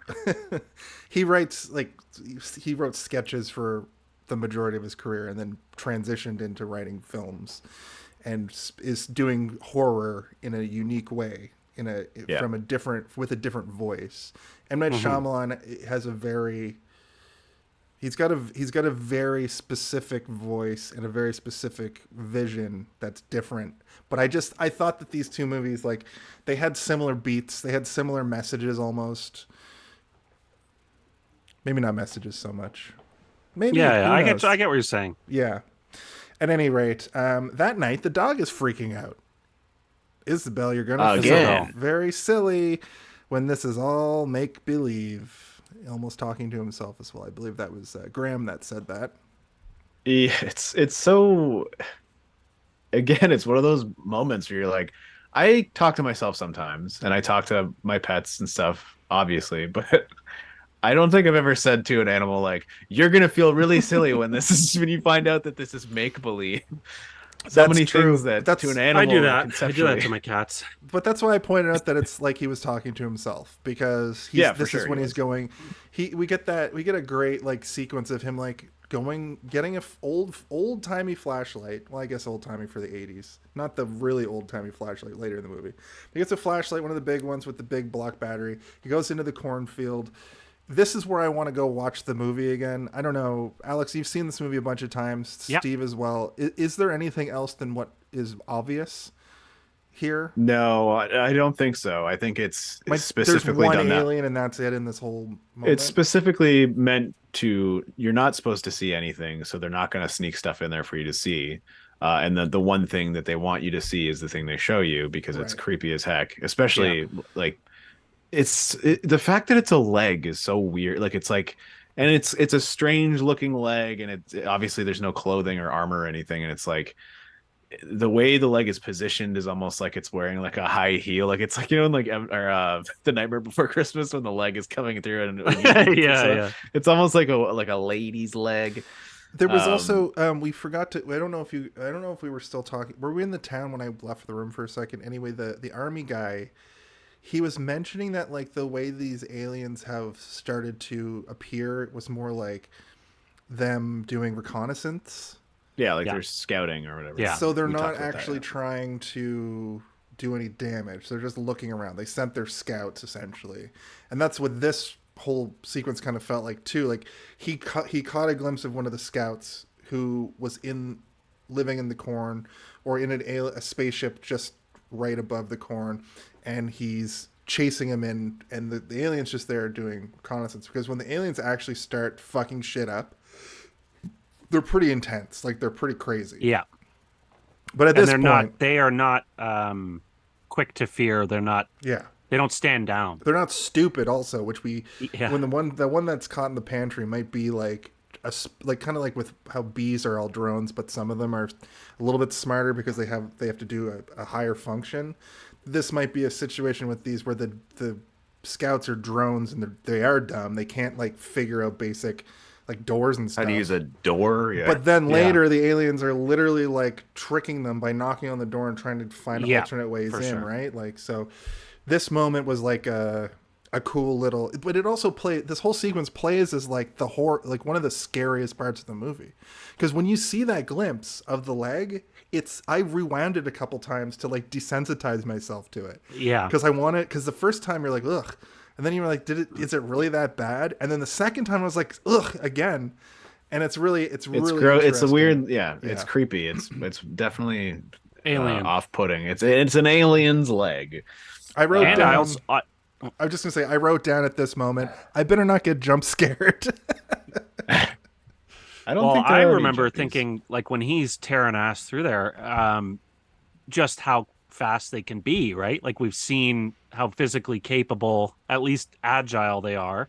So it's like, you know what I mean? It's like it has if the stakes feel real. Yeah. Yeah, the fact that they can like leap off of a roof and sprint to a cornfield without you even seeing them also, it indicates that they're extremely fast as well, right? And I Yeah. mean, Merle also kind of confirms that with his I'm fast. I'm Yeah. the fastest one in this room. Yeah, yeah. I just got some new shoes. You want to I see can how race fast I can anyone. run in Yeah. them? Yeah. Yeah. And Graham yells to the alien at this point because he still thinks it's not real. He thinks it's a hoax. He yells to them like, "You aren't gonna get famous. I'm not gonna tell the police or the news." And Yeah. that's him. He still doesn't really realize the severity of the situation. And I wrote this part is tense because because there's even a part where he like falls over, and the flashlight goes out, and he does that thing from like horror games where he taps on the Yeah. taps on the flashlight, and I was like, oh yeah, this is fucked. And part of that is probably also just trying to convince himself that nothing, like Yeah. to try to maintain the narrative in his own head that it's not aliens. Yeah. And it's almost kind of like, that instinct to intentionally scare yourself to like wash it away. Like he walks out into the middle of the field in the circle and is like yelling at an alien. Yeah. It's kind of like, when you go to take a leak after a scary movie and you open the shower curtain to look to make sure Yeah. that there isn't a murderer in the shower. Yeah. Where you Or you just like that punch it. false bravado. You know what I mean? Well, I go camping every year, and that literally happens when it's midnight or 1 o'clock in the morning, and there's half the people that are camping are asleep. It's like me and Mike Frank still up playing some card game, and you go off into the horrible forest to like take a leak, and then your eyes focus to like the darkness, and you just think you see every monster. Yeah. And so you like walk back with purpose to try to be like, I'll fight everything. Yeah. Yeah. Or you're taking a leak and you just say, yeah, I know you're out there. Yeah, you kill me if you want. Exactly. Just... Or you're literally also on like mushrooms and you're like, ah. The story I told at the beginning where I'm in a room full of scared, boys. Yeah. And then I decide that I'm going to scare them more to make myself feel less scared. Yeah, exactly. Yeah, you kind of took the side of the aliens. Yeah, which is I interesting. became an alien. Yeah, yeah, you would be the first one. You'd be like an alien sympathizer right off the bat. Like, they're not that bad, guys. Yeah, yeah. They just want our I'll blood. show you how to open the pantry. You know what I mean? Like, right off the bat. I think that this house has a coal chute. Yeah, Steve's out there banging on the door. I'll bang on the door and you go around to the coal chute. You go to the coal chute, there's the load coal in here. So this is at the point though when he runs back into the house and he's like, okay, we can turn on the TV now and see what's going on because I just saw some shit. And they do. And it's a full-on invasion. There's like I think they show Mexico and there's just like 60 lights over top of Mexico. Yeah, and, which is like now in the year 20, like between 2021 and 2023, we've seen videos like this, like actually in real life, and they cover it for an afternoon, and then everybody doesn't give a shit anymore because they're like, yeah, I don't care if the aliens are there, let them come. Yeah, let them be there. Yeah, they're too afraid of us, you aliens. Yeah, there is a meta aspect. So I attempted to watch this movie in a certain lens because this is a movie that, although I've seen it a lot, I haven't seen it in a long time. And I kind of forgot about seeing actually seeing on the news the UFOs and kind of that more concrete evidence. And I guess have you heard the people postulating or the theories that they're not actually aliens, that they're demons? Like there's I've heard that before, yes. And I guess it's like, oh well, like people think they're aliens, but they never there's nothing to really concretely say that they're aliens, and it's like they're demons, and he's like a priest, and I was like, okay, I'm gonna try to watch it in that lens, and then it gets to that point where they're watching the news and they see all the UFOs, and they're like, and the craft entered Mexican airspace, and I'm like, what the hell are these people talking? How the hell do you think that these might not? That's like when one person says something and then a lot of people run with it, and then they force themselves to believe things that are like it's like some cool contrarian like, yeah. and even before I watched it, I Googled something to the effect of like, what does M. Night Shyamalan say about this?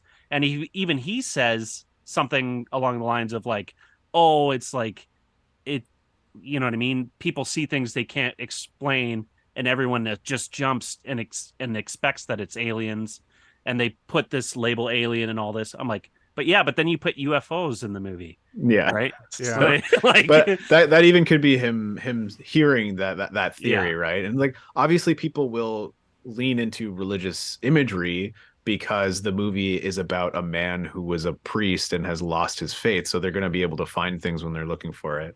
Yeah.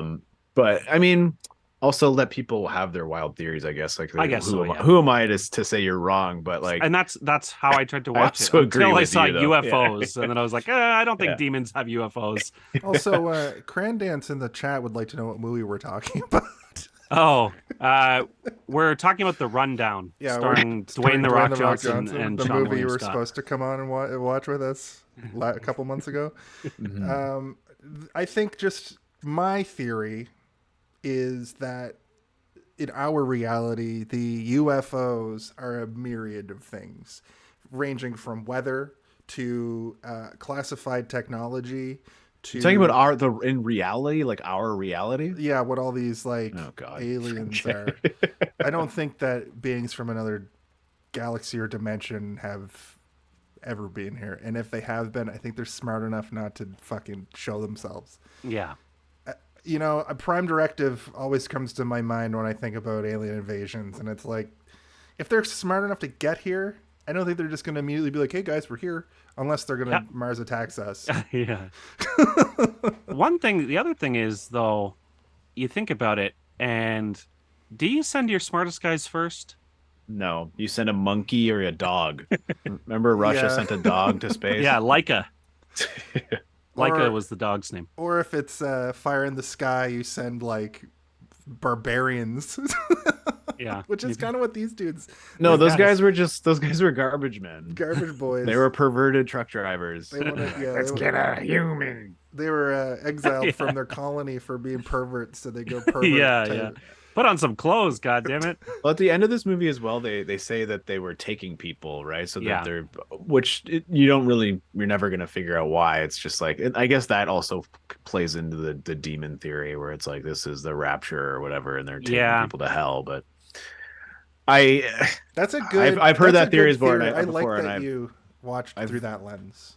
Yeah, I tried to make it through, but then the UFOs and there's some other stuff. When we get to the appropriate parts, I'll also point out some very damning pro alien, anti demon points that I kind of got myself riled up about the demon people. But well, this is earlier in the movie, Morgan says like this is going to change the science books, and then the man on the television at this point says everything they wrote in science books is about to change, and then the news broadcaster says the exact same line like 3 seconds later, and he goes, "I told you." It even says it like a kid. Like it's such the like grammatically, it's like not right. So clunky, like yeah. and weird. Well, he says it exactly the way that Morgan said it. Like an hour for ago. Sure. Speaking of, that's when they said the name of the movie in the movie. It happens twice. It happens. Actually, it might happen 3 times. But at 4202 and 4319, they say signs. So he says signs. He says sign, talking about people breaking into the 2 groups when he's telling the story about signs from God or the lucky ones who feel like just happy to be here, and the people who fall into the category of like they're scared and that life is worthless. But then at 4319, he actually says signs, and then towards the end of the movie at 1 hour 35 minutes and 35 seconds, they say signs again. So that's when they said the name of the movie in the movie. They said a whole bunch. Yeah, it's when he's like dying or whatever, and he's like, "It's a sign." That's when they said the name of the movie in the movie. It's an M. Night Shyamalan Signs. We've gone on a bad streak of them not saying the name of the movie in the movie, and when they I would call it a good streak because I don't like when it happens. But when they showed the sign, like when they showed the symbols on the ground at the beginning of the movie, I was like, "Oh, is this it?" So I wrote a timestamp for that, but we didn't have to talk about that. I wrote every time they saw a street sign. I was like, "There's a sign. There's a sign. There's a sign. That storefront is a Started sign." singing the song. I think like the Yardbirds or whatever. Sign, everywhere, sign. So we kind of skipped over the part where he's reading the book, right? Or is that is that later? Well, they go back to the book, and that's when we see the picture, the perfectly drawn picture of the house. Oh, yeah. Of their house, yeah. Of their house with them dead on the ground. That's a sign. Yeah, that is quite the sign. And I feel like a responsible parent might have like lingered a bit shorter on that page. Let's turn the page. Be like everybody sees the page, everyone sees the picture, everyone thinks, wow, that looks exactly like our house, and an alien is burning it, and there are crisp bodies of like a parent and children on the ground. Yeah. And that's the appropriate time to be like, oh, what else is in this book? Yeah. But instead he draws attention, he says, that kind of looks like our house, doesn't it? You know what I mean? Like, he may as well have like then pointed at the bodies and been like, and that looks like us. That looks like Bo, yeah. Well, yeah, that's like the next thing, because before that is Merrill tells the story about a miracle he experienced, which was he was getting with a girl at a party. They were drunk. He had gum in his mouth. He turned his head to get rid of the gum, and she puked all over herself. And he's like, I'm a miracle man. She almost puked in my mouth. That would have scarred me for life. Yeah, I would have been traumatized for the rest of my existence. I feel like then, the bar for miracles for Merrill is there. It's pretty low. Yeah. And then Graham is like, but it is almost making out with that girl is again one of the few highlights that he's ever had in his life. But then Graham hits him with, do you know what your mother's last words were? Yeah. Right after that, and they were swing away.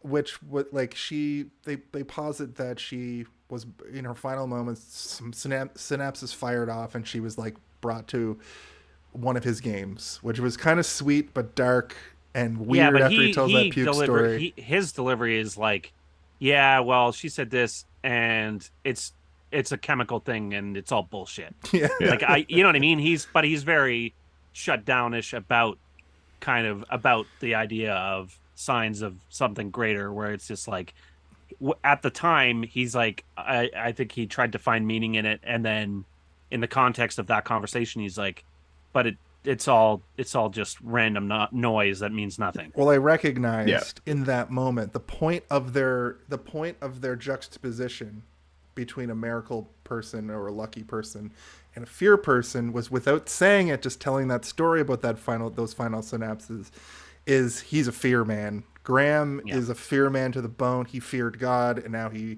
fears death. And it's haunting. It's chilling. Yeah, but he's also kind of at peace with the fact that he's afraid, right? Because he says we're alone. No one's looking out for us. So we have to look out for ourselves, basically. Yeah. And more than once throughout the movie after this point, he's confronted with questions that he answers honestly.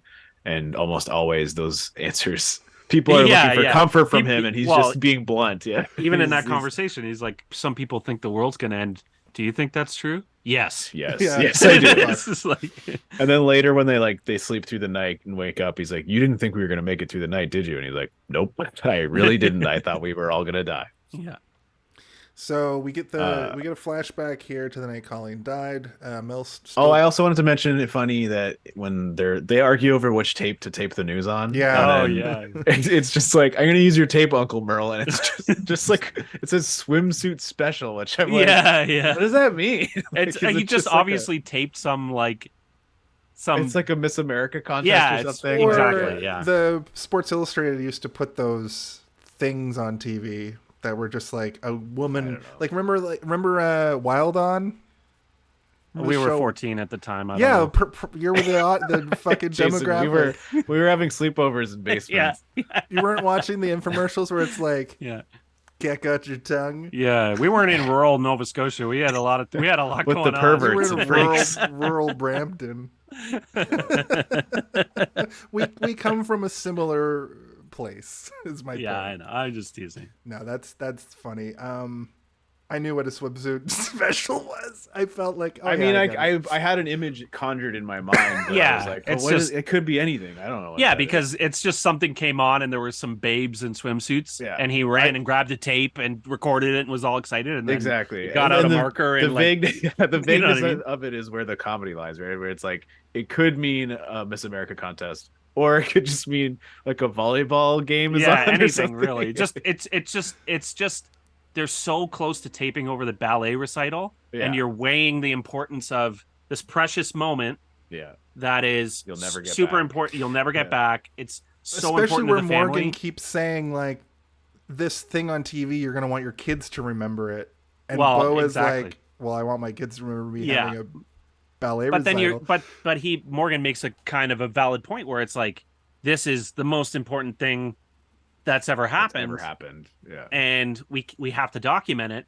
But then the humor is like it's like Sophie's choice of what to do about this tape, and then they just have like Another Meryl's stupid throwaway jerk tape off tape. Yeah, yeah, exactly. he's been using it as his material crusty for 8 swimsuit years. tape that he could fucking just spank bank. The pages are somehow stuck together. Yeah. Uncle Merle, why is this tape so Why, sticky? why doesn't it play? Why is it so It gooey? won't go into the VCR properly. Disgusting. Why is it worn out in this one part? Oh, The tracking's all just fucked tracking here. gets all fucked Yeah. at like one moment, like 1:30. Anyway, Meryl's been jacking it. The flashback to the night that Colleen died. Mel Gibson is still a reverend at this point. Graham is still a reverend. We find out that Ray fell asleep just at night. Shyamalan. And he wasn't really to blame for anything. He just was tired because he's a doctor, veterinarian. He's a veterinarian. Veterinarian. Right? Well, he's a He's a doctor. He's He's a dog doctor. Doctor. Anyway, it was late at night, but it was also dinner time. yeah. Yeah, how tired was this guy? What time Yeah. was it? It was like I was 6:30. working till must have been 5:45. Must have been 6 p.m. Listen, I had to do 14 Yeah. cap appendectomies today. And Yeah. I'm at- pooched. My dogs are barking. He's at the clinic giving ketamine to some horse. It's like, one for you, one for me. You know what I mean? One Like, for you, one for me. Yeah, check that man's blood. Oh yeah, my he wasn't God. drinking. Yeah. No. Anyway, he wakes up from it as though he was dreaming. He wasn't drinking, but there's a lot of anesthesia in his veins. Yeah, he's All got- these empty NyQuil bottles. Yeah.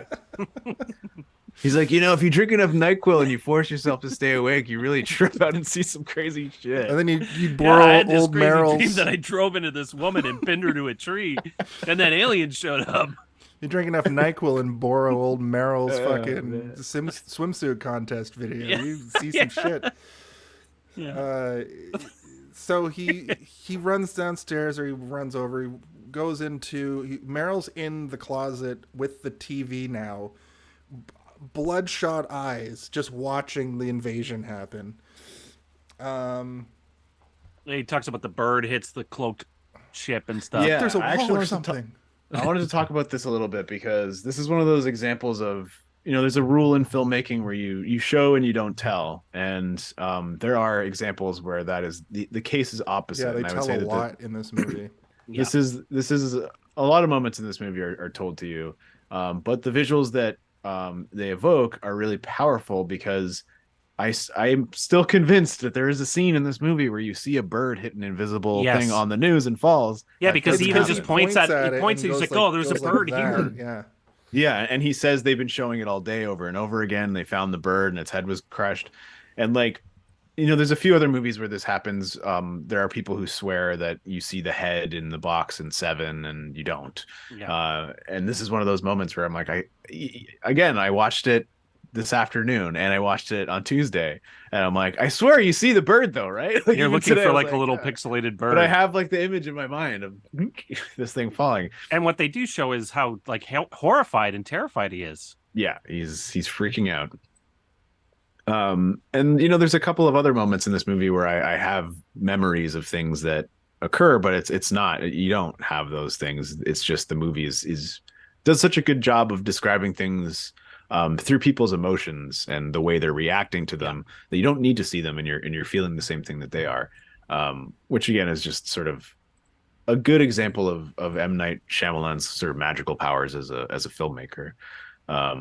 He does it in a lot of his movies, but like, even though you don't see the wife split in half, there's like a part of me that's like, yeah, I know, Yeah. I know what's happening I here. thought And I thought I remembered.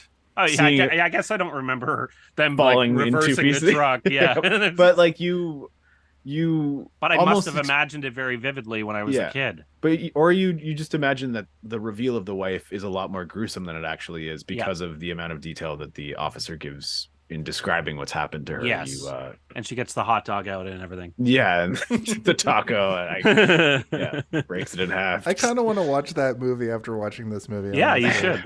Charlie Sheen's hamming it up. They keep making references to everything, not just you'll understand a lot more of the movie this time around, I'm sure. Yeah. Like, actually, We're not so different after all. Leslie Nielsen pees out of his finger. This is also where we get the great shot of the kids wearing the tinfoil hats. Yeah. Which is another thing from this movie that, like, I knew about it. That over the years we'd see stills from this movie, them wearing they're not just tinfoil hats. They've got a little point on them. They're like full Hershey Kiss. Yeah.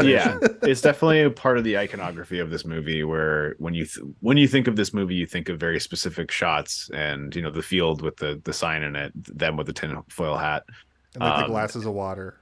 And I guess like the end with the alien in the reflection in the TV. Those are the three things that it kind of like I think of most when I think of this movie.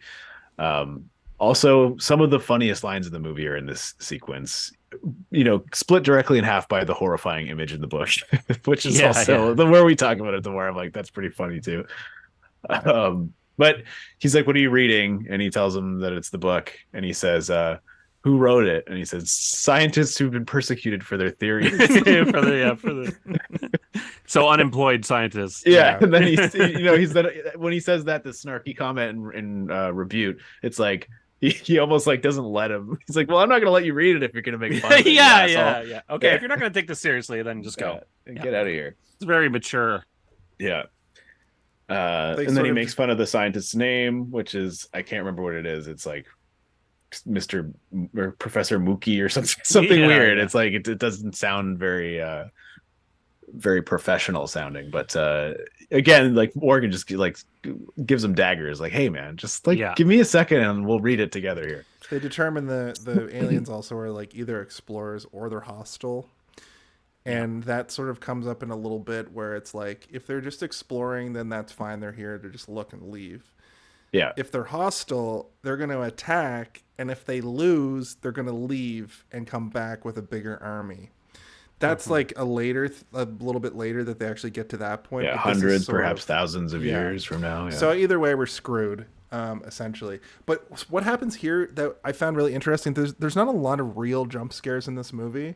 But there's a telephone ringing jump scare at this point where they're just talking to each other and the phone rings like louder than it should be, which I've noticed that movies will do sometimes to like whatever the opposite of breaking tension is. I think I'm not a huge fan of undeserved jump scares, which we've talked about before because we've done quite a few horror movies here and there. But when one is deserved, I'm always happy, right? Like it startles you, you get the effect that it's going for, but you're also like, it's breaking a tension that they've built, and if it's unexpected and it scares you, it's different than something just popping up in the screen and making you frightened for 2 seconds, and then you're like, oh, my heart. Whereas this is like, they're showing you something that's already quite scary and odd, and Alex, as you said, it's like he really focuses on that, but he probably should have turned the page, and that's where you get the phone call, right? Yeah. So I would say it's all of the jump scares in this movie, which there aren't too many. I think maybe the hand. The hand is definitely a jump scare. It's more eerie, I think, than anything else, and it makes you feel like you're going to get jump scared. It ratchets the tension a lot. Like it really kind of holds you on that line. And I don't like that either. That's the whole reason why I was afraid of slasher movies when I was a kid. I thought every movie was going to have, the big moment. I thought every kill in like Friday the 13th was Jason coming around the corner and axing people to the face. When you watch those movies, you actually realize it's not really like that. It's a lot more like there are jump scares, but it's a lot more like deliberate and kind of funny the way that he kills people. Like there's a scene in I think 4 where he just throws a guy through like 3 front windows. Like there's 3 windows in the front of a house. He just throws a dead guy through it, and it's so chaotic and crazy and funny. The editing of that scene for a split second, you're like, did Jason just jump through the window? And then it just shows the guy dead. And you're like, oh no, he threw a guy through the window. That's much better. And that's those slasher films from the 80s are there's a lot more of that, but it's this kind of storytelling, this kind of horror that gets under my skin a lot more even now, because they don't have to rely on any gore. They don't have to rely on any plotting killer or monster. And there's no kills. There's no kills. No. There's almost 1 kill. Yeah, almost. Which is almost like a prophecy thing too, which made me, when she's like, I don't want you to die, and then you think he's going to die, and then there's a little M. Night Shyamalan twist that he doesn't. It's like, oh, she's actually not a clairvoyant. She's just a weird kid. She just thinks that all these terrible things are going to happen all the time. Yeah. Probably because her mom got pinned to a tree. Pinned to a tree, fell in cut in half. She's half. definitely got trauma. At the chest, at the stomach. And the amoebas. Just everywhere. Don't forget about the Gotcha. amoebas, yeah. So it's the person on the phone is Ray. Ray just hangs up. I did want to say that I think one of my favorite lines is when he's leaving to go answer the phone, and Mel Gibson says, "Everyone in this house needs to calm down and eat some fruit or something." It's like such a weird dad answer. Like, just eat some fruit and you'll feel fine. And I agree. Mel goes over to Ray's house. We don't know who is on the phone, but then we find out that he went to Ray's house. He sees the house is trashed. The truck is packed. Ray has blood on his shirt as if to show that he was in some sort of tussle or dust up. And also, the dialogue that Ray says here is really weird, because he says I've got one trapped in my pantry, and then he talks about going up to the lake where I hear that they don't like water. But the way that he says the I've got one trapped in the pantry is really reminiscent of early in the movie when Bo says like there's a monster outside my room, where it's just in passing and you don't like it's weird that he said that. And he also kind of says it late, and it's like they have this whole conversation, and it's like wouldn't kind of bearing the lead. It's like, wouldn't you be like, wait, what holy was shit, that? there's an alien in my pantry. Yeah. Like right off the bat, right? I think Yeah. the purpose of this, I mean, logically, yes, but you know, his movies are illogical a lot of the time. And it is all determined. So the issue with that structurally, It's the I would micro say, is twists that I was talking if about. he was to say that first, then you're The immediate. whole it dominates You want the them to go look. conversation. You want them to get in the house immediately after that. And it also, you know, it then adds the tension that you need right at the end of that sequence for him to go in the house, and you know what he's dealing with, right? But there's an information dump during the scene. Like this is like a mini climax of the movie, because he mentions that we see the house ransacked. He turns around and sees him in the car. He mentions there's something in the pantry, talks about where, like, the water thing, and then he's like, there's no way that I could have been on that road that night at the perfect time that your wife would also be there. It's like it was fate. So like this moment has so much fucking, it's like an exposition dump without it being a literal exposition dump. It just assures you that you were right about a bunch of stuff throughout the movie, and also makes you feel a way about a bunch of stuff from the movie. Yeah, it's also supposed to be a moment of reparation for him, right? He's given the opportunity to forgive this guy for what he's done, and though he doesn't say the words, you can kind of see it in his face that he is giving him the nod of like, I really appreciate that you're saying this. He wrote the movie, so he's trying to warn him. It's like, it's water. Water's the thing. Yes, we're talking about the grander theme of this sequence. No, literally, M. Night Shyamalan. Make sure you stock up on water guns. Mel Gibson. Give him a knowing wink. Yeah. But do you have a hose? Do you have a high pressure hose with a nice nozzle on it, Mel Gibson? Yeah. Well, and I thought, and in the moment, it felt like it seemed a bit callous. In this, like, in his like, it's almost like I was supposed to run over your wife. Yeah, I'd be like, you know what I mean? Like if someone said that to me, I feel like I would have an outburst. You know what I for mean? sure. Like, But I think most people would. But I think that the training that he has as a reverend and people coming to him with their problems and probably just talking from a perspective of like, this is almost therapy for me, and just saying what's coming into their heads. He's so used to dealing with it, and it does have a massive effect on him, right? Like he almost breaks down and starts crying, but he also understands why this guy is saying it. He's saying this because he needs to say that, and he needs to feel that way in order to justify the fact that he essentially committed manslaughter. Yeah. And it's important for Mel Gibson's character, I think, to like be faced with that scenario in which he has somebody saying something to him that could potentially be so hurtful or so full of request for forgiveness. And he doesn't choose to do either, right? He kind of like toes the line, and it looks like he wants to grab him and be like, you fucking asshole. I don't believe in God anymore. He takes confession. Yeah, basically. Yeah. He reverts to that. And that is very intentional. Like that he's having that moment. And he Then does it's good. Ray Everything's does a get good- to do a huge thank you. Thank you for letting me kill your wife. Sorry, I misspoke. He does get to do a huge apology here, where he's like, I am sincerely from the bottom of my heart sorry. And then he suggests an alien's in the pantry. He's like, go check out the pantry. Yeah, stay out of my pantry. I think I got one of them trapped in. Like, yeah, are you sure? No, he just didn't want him to raid his NyQuil stash. He's like, stay out of my pantry. Stay out of my There's an NyQuil. You're gonna alien find out in all there." about how I'm a booze hound for NyQuil, and I mix Dayquil at the same time to reach NyQuilibrium. Afternoon quill. Yeah, NyQuilibrium.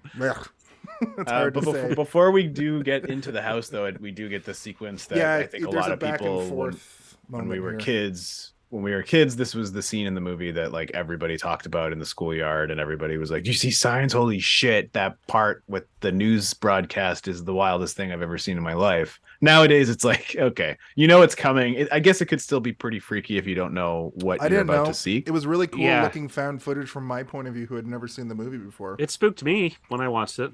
Yeah, recently. I mean, I've seen this so many times that I'm now just like over analyzing what I'm looking at and being like, it's kind of walking weird. They could have animated that slightly better. That's how I felt about when we finally see the alien at the end. But this has the quality of, it's like somebody filming it on an actual camcorder, not even a phone. Yeah. So it's got that graininess to it. And I thought that the alien was going to... So they show this backyard that it's like, it's comically shallow. Like the area from the window to the hedge at the back is like maybe 8 feet. Like there was only enough room for like a table and some chairs. It was. Have you seen a backyard in Toronto? Yeah, I know, but it just felt, because the hedge was so high. Maybe I think that's what. Right. It was maybe representative of the corn. He was trying to evoke the feeling of the corn from the cornfields earlier in the movie. Maybe that's what he was going for. But my point here is that like, when that shaky cam panning over and then they show the alien with that like zoom in, zoom out thing that they always do with camcorders, it looked really real. The CGI was not bad at all for that. When they're like just showing the alien with a hard shot at the end of the movie, and it's clearly like bad 2002 CGI, that's when I was like, ugh.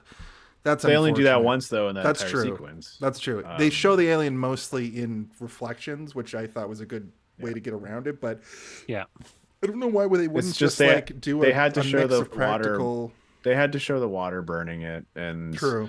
I don't really know why we needed to see it, because we could just have the thing making noise when water drizzles on it and we would get it, or even like steam, like just see the steam go up from behind. My theory of this is that, because I did watch a making of thing, and they did want to do practical, but there was a bunch of issues they ran into, so they ended up going to CGI. My theory is that they probably tested the movie without showing the alien at all in the sequence, and people were a little bit confused. So they're like, we need to have some sort of shot of the water touching the skin for people to actually get what's going on. I don't know if that's true, but it would make sense to me. I just wanted to use that because I didn't have any like crazy theories, and you said theory, so that's... Can you do the theory thing again? I can. iPad is talking. I have a theory that there were no aliens. It was just Lionel Pritchard and the Wolfington brothers. I'll be right back. My iPad, for some reason, just started playing music. It's him! Run! He's got his theories! They're all so terrible! So we had previously thought it would be funny if somebody has a bad theory that, because it originally started with me fucking, it's basically just headcanon, just like Yeah. bong thoughts from my dream journal, which is another thing that we called it. So the short theory I think I'm going to do when somebody says theory now, but if you get that sting, it's Terry Pritchard the whole time. Right. Oh, it's also weird to me that every time they show a news broadcast, the news broadcaster will be like, this footage was shot by a 32-year-old man in Argentina, or like, this movie was shot by a 45-year-old man. I'm like, why do they keep saying the ages of the cameramen? So strange. That's M. Night doing a little mini Do they twist. do that on the news? I don't think they do. No, Yeah. they definitely don't. I don't know. These numbers mean something. I think they just want to establish where it is, and then the rest is kind of filler to make it seem less like just blatant exposition. Yeah, it's like people say people's names on the news, right? We'll just say everyone's age constantly. We're definitely Where was the party? It was no, it birthday wasn't. party? It was. I think they were speaking Portuguese. See, I watched it on Disney Plus. So did I. At the beginning, because I always watch everything with subtitles. They had the kids were talking, and it said speaking in Spanish, and then when they get to the window, the one little boy says "Wah!" and it's like speaking in Portuguese. Okay, I thought it was supposed to be Mexico. I thought it was supposed to be Mexico too, but maybe they had a Portuguese kid there, or a Brazilian kid. But that's no, just it's just bad subtitles, I'm sure. Okay, so I just want to.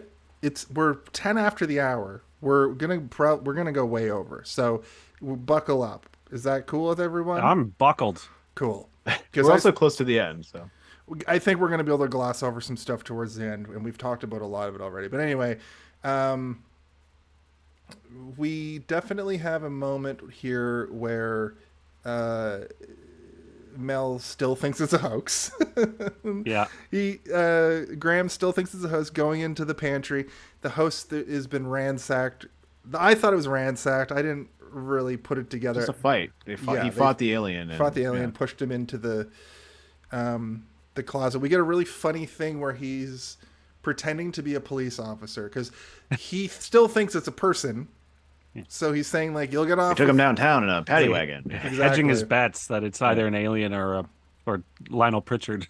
But he doesn't know how to speak like a regular cop. He only knows how to speak like a cop from old movies. Yeah. So he's See? talking like Look, your friend's down in the paddy wagon. Yeah. And then he even does like the. Why'd I say paddy wagon? Yeah. So, yeah, and then he gets a knife. This was really fucking freaky to me. Because we've seen the alien now, like, in bits and pieces a couple times, and I thought we were going to see, like, the alien's face, jump scary kind of way. And this tension here is so good. He puts the knife, like, the shiniest Cuisinart fucking knife you've ever seen, underneath the door, and he's looking around with it to, like, see if he can see the reflection. And we don't see it. But while he pulls it away and then puts it back, and as he's putting it back, a hand, the freakiest hand you ever saw, comes through from underneath, like, the fingers. And he just, like, fight or flights the fingers off. He just cuts the fingers off. And we learn later that I guess they have some sort of healing power. Because that alien was fine later. No, his finger was missing. Yeah, they were missing, but, like... Oh, yeah, there's like, no, not... blood yeah, no, it didn't look injured. Yeah. Yeah. Oh, shit. Did we lose Steve completely, Steve or what? dropped. Okay. He was like, I hate this theory. Theories. Yeah, theories. So I'll say this. I obviously knew that scene, and I know it's the finger scene, right? And I'm bracing for it. Mm-hmm. But again, I haven't seen the movie in a long time. I felt like I was bracing, and they just weren't giving me the fingers, because you're right. He goes in and he comes out, and he goes in and he comes out. Well, how do you think I felt? You knew it was coming. coming. I know. But I was like, I kind of psyched myself up for the fingers, and then they just really keep that going, right? Yeah. It's one of it's like the only other jump scare wasn't even a monster jump scare. Yeah. This was literally like this almost feels like the climax of the movie in a lot of ways. It's not, because that kind of it's kind of a payoff though. It's kind of like a payoff. It is an actual confrontation with the alien, instead of just either hearing, it's not even seeing it on the news, having Meryl tell you about what he saw on the news, or just, you know what I mean, seeing the shadowy figures and stuff, or the leg, corn leg, and corn leg. Speaking of Meryl, Graham runs. It's gonna be my new Sea of Thieves handle. Corn leg. Corn leg. Yeah. Graham runs the fuck out of there because he's like, I'm not about this. And when he gets back, we get the iconic shot of the three of them. Now Meryl's got the tinfoil hat on, and that's an image right there that I've, like Steve was saying earlier. Like, that's so the iconography of that is so prevalent, and that's what you think of when you think of this movie, like the poster, that image, and the rest of the. But it's very funny because it's like, it's set up so perfectly by the kids having them earlier, and then it's like, yeah, exactly. You know what I mean? It puts him in. It's almost kind of like a Mr. Bean turkey head moment. Yeah, you know what I mean? Like, and you see him, You're right. and then even then, Graham doesn't really. It's like what does he say? He says, "I think I saw one at Ray Reddy's house or whatever." Mm-hmm. It's like he just cut its fucking taloned fingers off. And he's like, yeah, okay, well, maybe there's an alien. I guess there's aliens. You know what I mean? Like, and this is what I was referencing earlier, where he's like, what happens if they're hostile? And he's basically like, you know, they would fight on the ground. We wouldn't want to nuke them because then, you know, they don't want, it seems like the aliens want this planet as their own planet. It seems like they want to maybe terraform this place into being one, like their own world. Yeah. If they cause, they're not going scorched earth. Exactly. If they cause the humans to go scorched earth, and that just fucks up their whole plan. If they lose in a ground mission, they're gonna leave and come back in 100 years, maybe 1,000 years, and we still lose. Oh, Steve dropped again. I wonder if it's his internet. Welcome to the Jason and Alex show. Hello, this is my new co-host Alex. And we're talking science, and we only talk science now. It's the only movie we do each and every week. Podcast. We can come back and we just cover the same movie over and over in before time immemorial to time after memorial. Mel would want to go to the. Oh yeah, okay. So this is where they cast the vote. Basically, Graham wants to bounce and go to the lake, as Ray Reddy had mentioned earlier. And I think, is it Morgan wants to stay and fight? Morgan's like, this is Morgan wants to hold the ground, and Meryl also wants to stay, and Bo wants to go. But we get this strong bond between Bo and Morgan throughout the whole movie, where you sort of learn that no matter what Morgan wants to do, Bo is going to end up following suit. So she initially goes with her dad, and then when Morgan says what he wants to do, she says, I want to do that. And then Graham starts doing dad politics, where when she switches again, he's like, no, my vote counts for two. You don't get to change your vote. And you don't get to change your vote, so we're going. But they end up staying. And then they do kind of like the last meal. Like the last meal. This is also during this, like, we just get that shot of Meryl going to get supplies, and he's coming back with some supplies, and he throws the rock that I mentioned earlier. Yeah. But we also find out that the lights are over 247 cities now. They're straight up invading. Meryl and mentions this War of the Worlds. Yeah. And I think this is the point, basically, where Graham has decided that we're going to lose. Yeah. And that it is over. Like, it's the end times. It's the end times, and it's like the unknown is the thing about it, right? Like, they don't really have any frame of reference, and they've already had their host violated several times by aliens. You know, they've been there. They know, they've walked. They should have had a scene where they literally see a footprint in the grass of a weird foot or something, or like in the dirt. I guess there's a giant weird footprint of the signs of the crop that's true. In the backyard. They do leave some imprint. But and I feel like it's like he's lost his religious faith from the beginning, and then this is kind of like the secondary floor falls out, and he's lost faith basically in even the hope to survive. Yeah. You know what I mean? Yeah. And the dinner, which feels like almost like Jonestown. You know what I mean? It's very like, and that is definitely something that I didn't think was so heavy-handed when I was younger. I don't know if I was just too young to really get this, like, his emotional state or whatever, but it's like watching it now, it's like, okay, he's certain they're gonna die.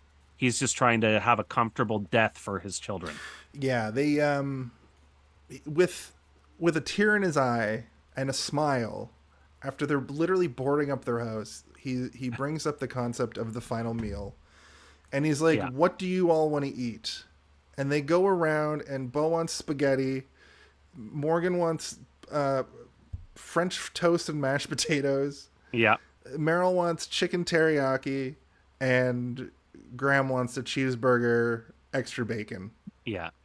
I was surprised with what they were able to whip up with what they had. The teriyaki, Like, the was teriyaki thing was that a I real like, curveball. I guess it's just a bottle a lot of the time. Like, you know, Yeah, I the VH guess, yeah. teriyaki. It was just like an instant ramen pack. Yeah. Yeah, but teriyaki. they also strike me as the kind of town where you go to a restaurant and they have rice on the menu and they're like, "Oh, rice! rice. You know, that's not a Exotic. potato." Yeah. With sesame oil. Holy Oh. moly. Good gravy. They also have gravy. The scene where he's asking what they want is really sort of a it's like a telling moment of like, okay, he is losing his mind to a degree, right? Like he's on his way to becoming a full-fledged member of the odd world that is this village of people. Yeah. It's like at first it feels like he's trying to put them at ease, and then it kind of gets strange. Well, when really. you were gone, I said it gets very Jonestown, and Right. it's clear that he's planning their last meal and has lost faith that they'll make it through.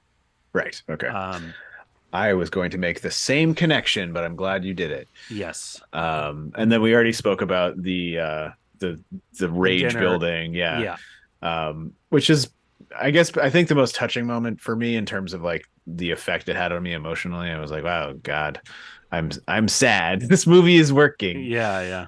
There's a lot of other moments that didn't quite work for me as well. Now I'm not sure if they did at some point, but this one still works for me. And as I said before, that comedic angle Yeah, of the him pulling grabbing Marilyn of is Meryl. just so good. Yeah. And then they notice the attic, that the attic door wasn't boarded or whatever. Right. I like the shots where they were filming around the boards. That was cool. Yeah, I also like that they fully cover up the doors because like there's a few of them that I'm like, the door opens inward. If you are putting the boards there, it's just like, They have an impressive amount of planks as well. yeah. Although I guess not enough to do the bedrooms. So No. That's true. The planks were all like weirdly misshapen and from other stuff. It looked like they're from very other video doors. game planks. Exactly, like an infinite amount of like Call of Duty Zombies planks. yeah. Or there was some other game. The Back for Blood planks as well. Yeah. They make this extravagant meal and then don't eat a single bite, and then because they're all mortified at what's happening, and then Graham is just like, just friggin' eat, man. We gotta eat. Steals the French toast. He's Which I taking, think- I'll eat some of all of your food. Yeah. Isn't that a thing that also happens to people on death row though? They get this extravagant last meal and then most people just don't even touch it. Yeah. Or they'll have like one bite and they're like, I can't. It's kind of eat. like a fuck I'm you to gonna die. the system, or somebody will be like, I want a single cherry. Yeah. Just that guy's a weirdo. yeah. He gets an Yeah, electric yeah, chair yeah. and injection. Yeah. Yeah. He must have been in for something wild. But Morgan, like, Graham's yelling at the kids, and Morgan's like, I hate you, because Graham doesn't believe anymore. That was a really crazy, intense Yeah, because moment. the kids want to say their prayers or whatever. Yeah, they want to pray. And he's like, Yeah. we don't want to do prayers anymore. We're not a God-fearing. I'm not wasting another minute of my life on prayer. Exactly. Yeah. I think also Morgan, it's just him saying I hate you and you let mom die is probably something that he's been thinking and feeling for 6 months, and Yeah. he just let it out. Yeah. And he obviously immediately regrets it, right? Like within less than a minute. Morgan is always the bigger man in all these conflicts. Yeah.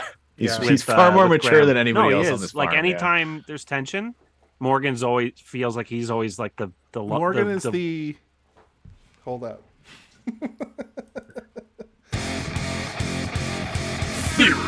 Morgan's the audience insert. Oh.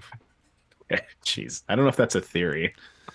Well, we got to use the theory theme multiple times. All It's right. very short. But while they're all hugging, the baby monitor goes off, indicating that the aliens are close.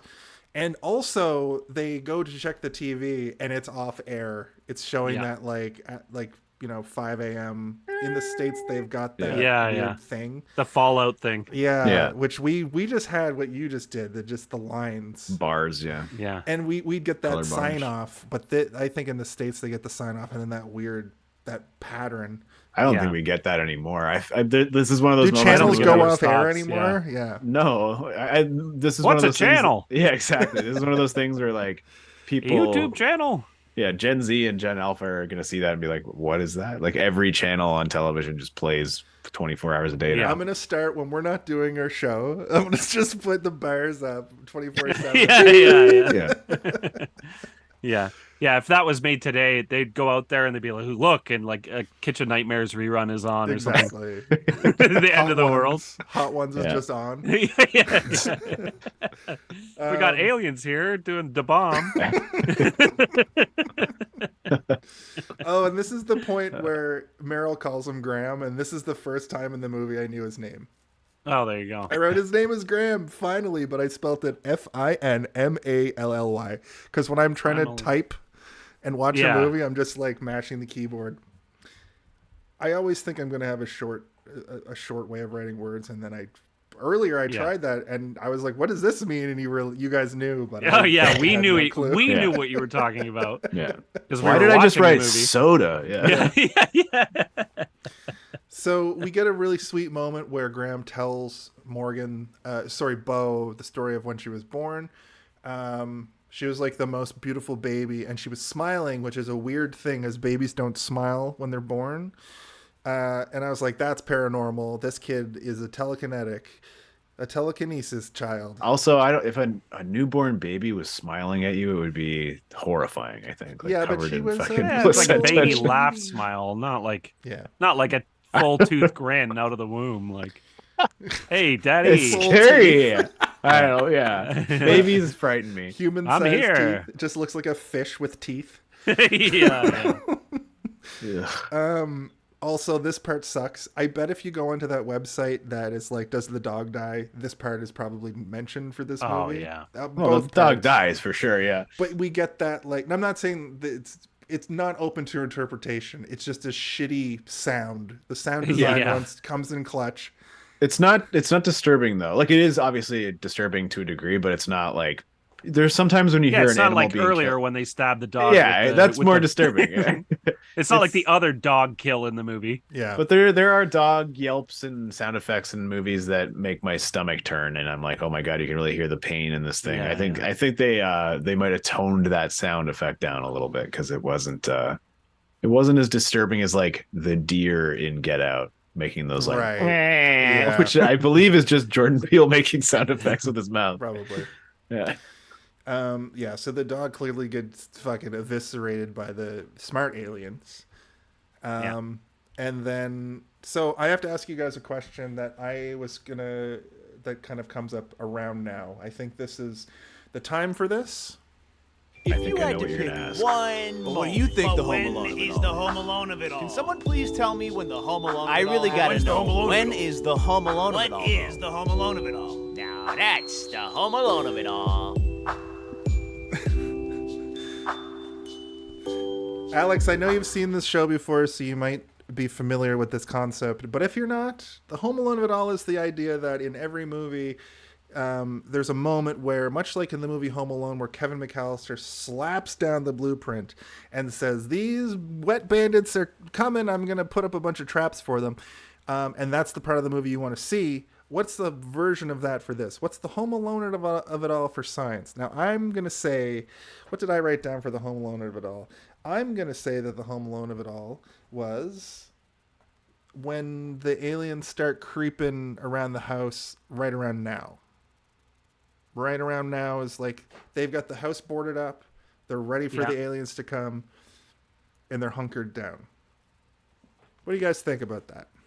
I would have called it a little earlier. I felt that the decision to board and the confidence, they're boarding very purposely and like autonomously. Like it's not, especially when they first start doing it, like Meryl and Graham are doing it. It's like they're boarding up the house like it's a storm that's forecast, and less like aliens are gonna jump kick through the window and kill my kids.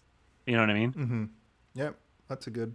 I go even earlier than that. I think the Home Alone of it all is the moment that Merle sees the alien on TV at the birthday party.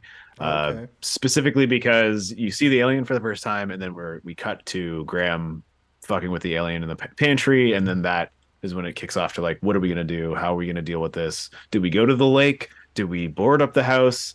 And that's when all of the sort of stakes of the movie become extremely real to me. Yeah. Okay. I did write another note after mine. I thought the Home Alone of it all might be this, like, from here on out. But when Ray leaves, when he drives off, and Graham goes into the house and sees and, like, finally believes that the aliens exist. Might be another Yeah, that's for sure. Or when they introduce a Culkin, that's kind of Home Alone. I was going to say, the second they show Morgan and you're like, yeah. Now that's the Home Alone of it all. Aliens! Yeah. That's great. That was a good... The alien bandits? It's just Daniel I mean, they Stern, are the Joe wet Pesci. bandits by the end. They should have put a nail on the stairs to going down to the basement. Exactly. And if Rory Culkin is doing all of it, like he's like, why don't we set some traps up? Yeah. It's like, no. We've got all these half-empty paint he grabs cans. the basement doorknob and gets the M burned into his hand. Starts putting down ornaments all over the ground. Yeah. So when they step through the window. That was good. Good job, friends. Then we get the story of Morgan at birth. So Colleen, the mother, had for months, I guess, before Morgan was born, like imagined, like had dreams of what Morgan would look like. And when Morgan was born, Colleen like was like bleeding a lot. I think they were implying she had a cesarean section, but if not, there was a lot of blood. Yeah, so it was a traumatic birth, whatever it was. They had to separate them. But when they brought Morgan back to Colleen, she was like, "This is exactly what I had envisioned you to look like." And then you look just like Macaulay Culkin. Yeah, holy shit. Have you ever seen Home Alone? Have you seen this one? So your newborn baby? Hey, did you see this unborn baby? It's just a dream. They forgot the attic door. This is the moment when they realized that, which is kind of an oversight. Maybe don't have the extravagant dinner and make sure we're completely sure. Yeah. I mean, they also forgot their dog. Like these Right. people are not. But the dogs were going nuts. I know, but they're supposed they to were put them going in to the lock barn. it in the shed. Yeah, but then they already boarded up the house. Yeah, whoops. Sorry, Isabel. Yeah. You're fucked. Yeah. Then they head for the basement, and we got the basement sequence. Merrill grabs an axe, and he fucking like a dumb man just swings it into the into the light bulb, and that's something that would happen to me. Would would most definitely happen to me. I would do that. You rolled a natty 1. Like I do every moment of my life. Can we acknowledge something? Is this the first time any of them have been in that basement? That's what I feel like Macaulay Culkin. Morgan, he's more familiar with the basement than everybody else, and that's why I was brought up the baby monitor thing I was earlier. more familiar with the basement than everybody else. Like I've seen this movie. Like there's coal. I feel a breeze. It's like it's you've crazy never that been down there. Yeah, or? they don't know where the that coal big grate shaft in the wall is. Yeah, it's over here. I think I feel air. I feel air. I mean, maybe they're all scared of the basement and they just run down there to store stuff. And the furnace is really scary. Yeah. Yeah. Yeah, exactly. That's the Home Alone of it all, the scary basement. Oh, just as an aside, Dirac Attack is in the chat. He wants to know. Apologies if you guys already covered this, just tuned in recently, but I'm curious what type of person you guys are. Are you the type that sees signs or sees miracles? You know, that's the kind of question that needs to be asked in the chat, because we did go through that moment in the movie, but if we backtrack a little bit, what do you guys think? I think I'm a sort of glass half empty kind of a person, so I would probably bring up, so I would be more of a Meryl, because I've never been religious. I would just think that the things that are happening, and I would assume things would be fine, maybe, because that's kind of what I'm like in life personally. Yeah, I'm not like, I definitely don't see connections. I don't see things as causal. I'm not even a glass half empty guy. If you're filling it, it's half full. If you're drinking it, it's half empty. Okay. It's just whatever is happening, right? Now, Steve, as a natty one roller, chronic bad luck man. Yeah, I don't believe in luck, but if there is such a thing in luck, I got real bad luck. But do you fear that, or are you on the I don't side fear it. I don't fear really anything, to be honest. I don't want to die, but I'm not scared of dying, kind of thing, you know. Even when that man pulled that big rusty knife on me, I was like, "Do I die?" I'm like, "Not today." No, And then not I today. punched him in the face and ran away. Not today, See ya. Satan. So I think we're all miracle men. I think we're all on the side of. No, we're not gonna I don't let believe in miracles. No, but the metaphor is the miracle versus the I fear. guess. I mean, one or the other. I'm not. I mean, I probably. I'm more of believe a dying synapse firing than, yeah, me too. than anything. I'm one of those people that believes that the afterlife is your brain going bananas before you die, and you experience like a heaven or a hell is based on your own life experience. Because that's like up to that moment. If you have nightmares every night, or if you have great dreams every night, that's where you're gonna be. Belief wise, that's where I'm at too. Yeah. So I guess we're all both. I guess, I don't know. Yeah, this movie is very black and white in its themes. So it's kinda, tricky to kind of. Is that good enough for you, Dirac? I hope you're satisfied with that answer or those answers. But yeah, the basement was definitely scary. The basement was all very, very tense, and especially the light off part is super freaky.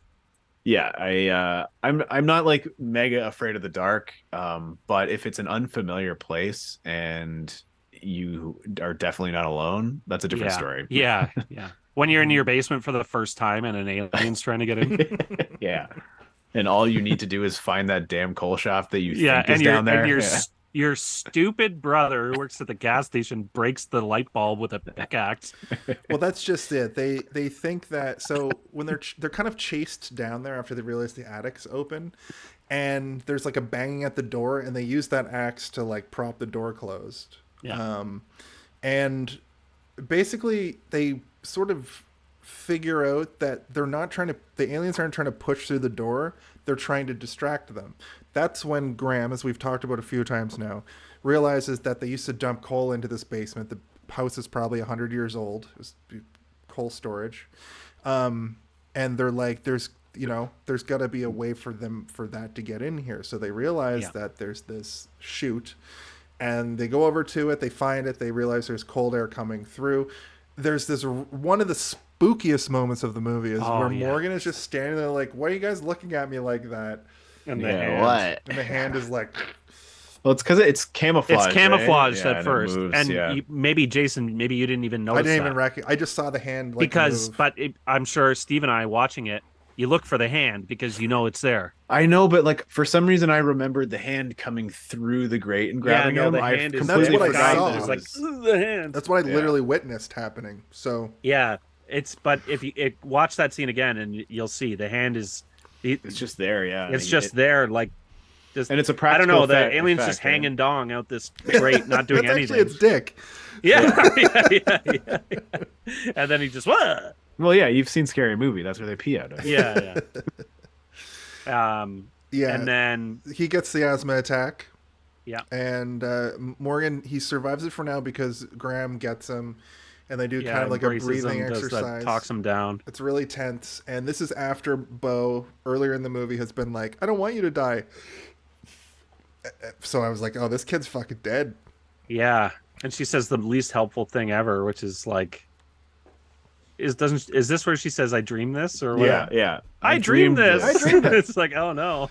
She's like a Your spooky dreams Ralph are not Wiggum. cheery. Yeah, it's a recurring dream I've had. Yeah. This exact scenario. Yeah. So now we do get the actual flashback to the final moments. She's pinned to the tree with Colleen. She's pinned to the tree. The sheriff kind of explains it in the previous scene. Now it's Graham walking over and actually like witnessing it. Everything that's been explained sort of just like plays out now, and she dies. They have a very sweet final moment, but it is very much taken away from her. Now, I don't think there's any science that could have saved her. I don't think that there's a situation where she's ever okay. I think that that's the horror of this moment, is that he's going to have a final moment with his wife, and there's nothing anybody can do about it. And it's almost not, it seems like a blessing. Yeah. But it's also like, it seems almost like it'd be easier if he showed up and she had been killed. Exactly. Than, like it might have than been him having to actually make the walk to say goodbye. Because he doesn't seem to get any closure. No. I mean, obviously until the end, but it's like, he doesn't gain anything from that interaction, right? It's not like he doesn't cherish those final moments. It seems like he resents them. Well, you've got to like think about somebody that you hold near and dear. Oh, for sure, absolutely. Dying in that way, and you have to like be front row for it. Yeah, that's crazy. Sure. Like I can there's like part of me that doesn't even know if I'd be able to like do walk it. over. Yeah, and deal yeah, with yeah. that. No, exactly. I think about this moment in this movie quite a bit, actually, in terms of like death sequences and like, you know, there's a million movies where people are confronted with death unexpectedly, but this is like a moment it's so strange and kind of unique where they specifically call him there. Yeah, they like schedule her death. Yeah, exactly. Like they could basically end it before he got there, but they want to give him the option to do it, and it ultimately is really nice. But at the end, it's like I don't know if I would have it in me to be able to go up to a person who's been bisected by a car and talk to them in their dying moments and have to get information to relay to other people. Well, and you talk about scenes you remember that stick with you. When she dies and she kind of like sinks into the hood of the car. That is like before I watched it again, I probably haven't seen it in 10 years, maybe longer. Mm-hmm. I wanted to think what were the most impactful things that I still remember without needing to watch the movie to refresh my memory. One is obviously the Mexican birthday party walk. Yeah. The whole final showdown, the fingers, and then the sinking was another one that I remember that I didn't have to be reminded, because a lot of times throughout the movie I was like, oh yeah, I forgot about that kind of, but this like that sinking, she really sold it. It was like really. For sure, yeah. I was wondering about that because there are movies where I'm like, I don't know if I can watch that again because I got through it once. Yeah. And that the whole every time it flashed back, I was like, oh. Preemptively, because it's so brutal. And every time it flashed back, I kept waiting because I couldn't remember how many times they did it, because they did it 1,000 times. Mm-hmm. Where I'm thinking about, like, is the sink coming? Right. Like, yeah. That slouch. I actually really liked it this time, because I couldn't fully remember the sequence of events and how much information they give you at a time. So I was kind of looking forward to each moment to see how much they give you, to peel it. Yeah. Because in my memory, that only happens once and you have the whole sequence, and I had forgotten that they break it up and give you tiny snippets of it to allow you, almost as like an audience, as a viewer, to prepare yourself for this thing that you keep hearing about. Yeah. And what you're presented with is like far more horrifying in your imagination than you're prepared for, because they don't really say how she died and that she was still alive until the last time you see that sequence. Yeah. And it's super impactful. And I mean, she was impacted so much by that car. Yeah, right in that tree. Yeah, that Ford was very impactful. Impacted directly into two paths. Yeah. So back after a long day and a late dinner. after and a whole lot of NyQuil. drinking NyQuil and snorting ketamine all day. Yeah. Just crash right into a woman. Hanging who out was- with like 3 cats and a pig and a horse. yeah. I think I'm okay to drive. I'll be fine. It's not like some Yeah, woman's you going to be are. walking Right. on the. Isn't that right, talking pig? You You're got right. it, M. Night You got it Shyamalan. right.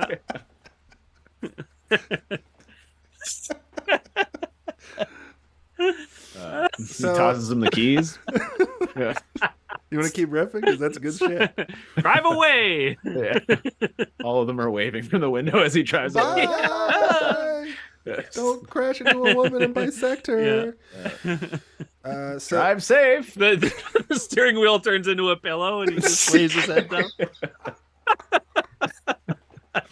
Oh, that's mercy. it's very Oh, Homer my. Simpson when he falls asleep at the wheel. Yeah. Yeah. And he's just sleeping on a bed and then he's Yeah, crashed yeah, into a yeah. tree. Yeah. I think M. Night Shyamalan was like rewatching The Simpsons when he put this Yeah, movie together probably, because yeah. there's a lot Yeah, of like for sure. Yeah. there's a lot of stuff. We've seen aliens in Ogdenville, North Haverbrook. By gum, did it put them on the map? Oh man. So they have the radio on now after they sleep the night and everybody's all frazzled. They put the radio on and the radio person says that the aliens are leaving. This is real War of the Worlds. Yeah. This is like this is almost like litigious War of the Worlds. Because they do say that somebody in the Middle East, I think they say, They figured out said a couple places. One of the places figured is out Jerusalem. some way. Yeah. They figured out a way. They don't say it on They the say a radio. primitive way. A so primitive- it's primitive like, way, Yeah, yeah. they. I think that's to imply like we didn't use advanced technology to take these things out. Yeah. Just like a bunch of people in the streets were able to. Because the figure War of it the out. World thing is they just get the cold. They get a common. They just get cold, right? bacteria. Yeah. They just They don't come out. can't deal with our atmosphere. But the thing about World of the World of the War. doing it again. Warcraft. World of Warcraft. We're on Twitch. Is that the aliens were here all along and they were prepared for an Yeah. ancient Earth or whatever, right? Yeah. They didn't travel here and get infected, being like, "Oh, geez, we didn't expect you guys to all have the flu. What the fuck?" Yeah.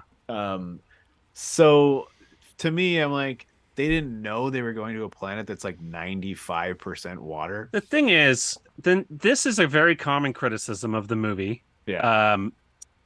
What I'll say is, I think humans put themselves in way more hostile situations on Than Earth. just going to water. Yeah. Just like, you know what I mean? It's or like Let's go like, explore the nobody wreckage ever- of the there's Titanic. Never like a coal mine collapse, and people are like, "What are those stupid people doing underground?" You know what I That's mean? true, It's yeah. like you can't even breathe under there with all that coal and carbon dioxide. But Why it's would like- you do that? Yeah. Yeah, but That's it's true. Like, they found a planet.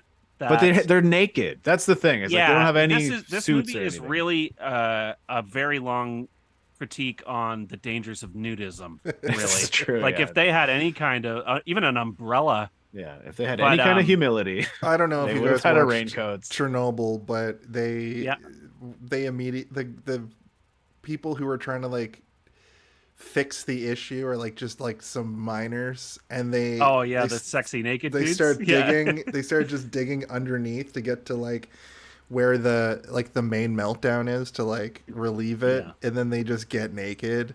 Yeah. Because it's so hot, because it's a molten core that's 'Cause just it's like radioactive? it's just falling through the earth. Yeah.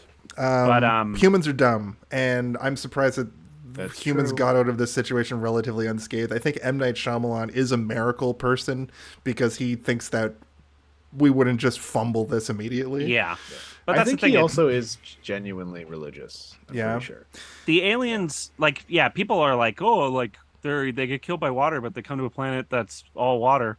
But they breathe oxygen. Mm-hmm. You know what I mean? They don't have seem- suits on at all. They don't just have suits, nude, so I they're guess. like, you know what I mean? If we had to leave Earth and we found a planet that had acid rain, but a completely breathable atmosphere, and we would be like, okay, you know what? That's good enough. Like we can stop here. We You can wouldn't figure out- necessarily.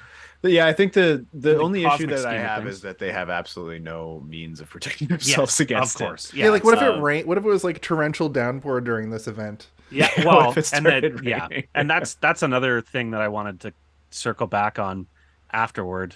But Yeah, I kinda was knew also I was thinking like, what if it's fresh water, or like it's something we do to treat our water? 'Cause I thought that was the what was going thing on with the or if boat it's stuff. like the Holy something in the water. well water or something. Yeah, Holy water is a good the point. Demons. Yeah, Yeah. Bo's like afraid of the water at their farm specifically through the whole movie, Yeah. and he's a reverend. Like maybe the land is purified by Yeah, religion. but I don't think that we could drive away a planet-wide invasion That's with kind of- holy water. That's kind of yeah. like you got to get guys really blessing on a mess. Yeah. You know what I mean? get a bunch of you got a priests, guy like- you got a guy on one of those He's- helicopters that put out forest fires. And Yeah, and then, they like, got a a Catholic bunch of- priest up there like blessing it as they go A by. bunch of priests driving fire trucks like through the streets, just hosing down demons. yeah, sanctifying the fire hydrants as they hook them up and stuff. See, because I wasn't watching this movie really through the lens of the religion factor until the movie was done, and I was like, Yeah. wait a second. And now talking about it, I'm like, oh, this is definitely like a metaphor for fucking demons. Also, Yeah. Durak Attack in the chat says, "Who would have thought your super soaker from when you were a kid could help defend from an alien Absolutely. invasion?" Yeah. Essentially, Merrill can't take that Graham, his older brother, is losing faith. He basically says to him, "I never want to see your eyes go like dead like that again. Like, if we're in the worst situations in life that we're in." You're my older brother. Like, who am I supposed to look to? And you're a former and he's reverend. probably been the more stable. Like, he is a reverend. He owns a farm as well. I don't know if he, like, the reverend, like, is that not a job? Like, he has a farm and he's a Yeah. reverend. Yeah. but he has a cornfield ready to go. I know that there are some cutscenes where they him and his wife in the kitchen dancing around and stuff. So I think it's like a family farm kind of thing where it's like passed down.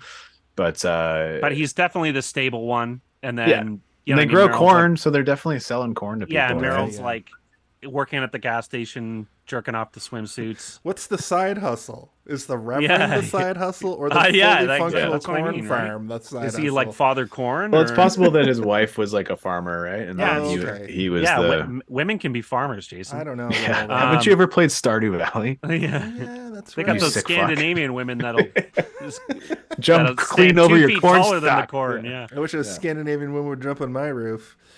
Wait, Whoa. my wife is sweet. Yeah. Yeah. Okay. Anyway, Presenting me with divorce papers? Yeah. Oh, what's that? Oh, Yeah. okay. I gotta go. So Morgan is now weak from the attack.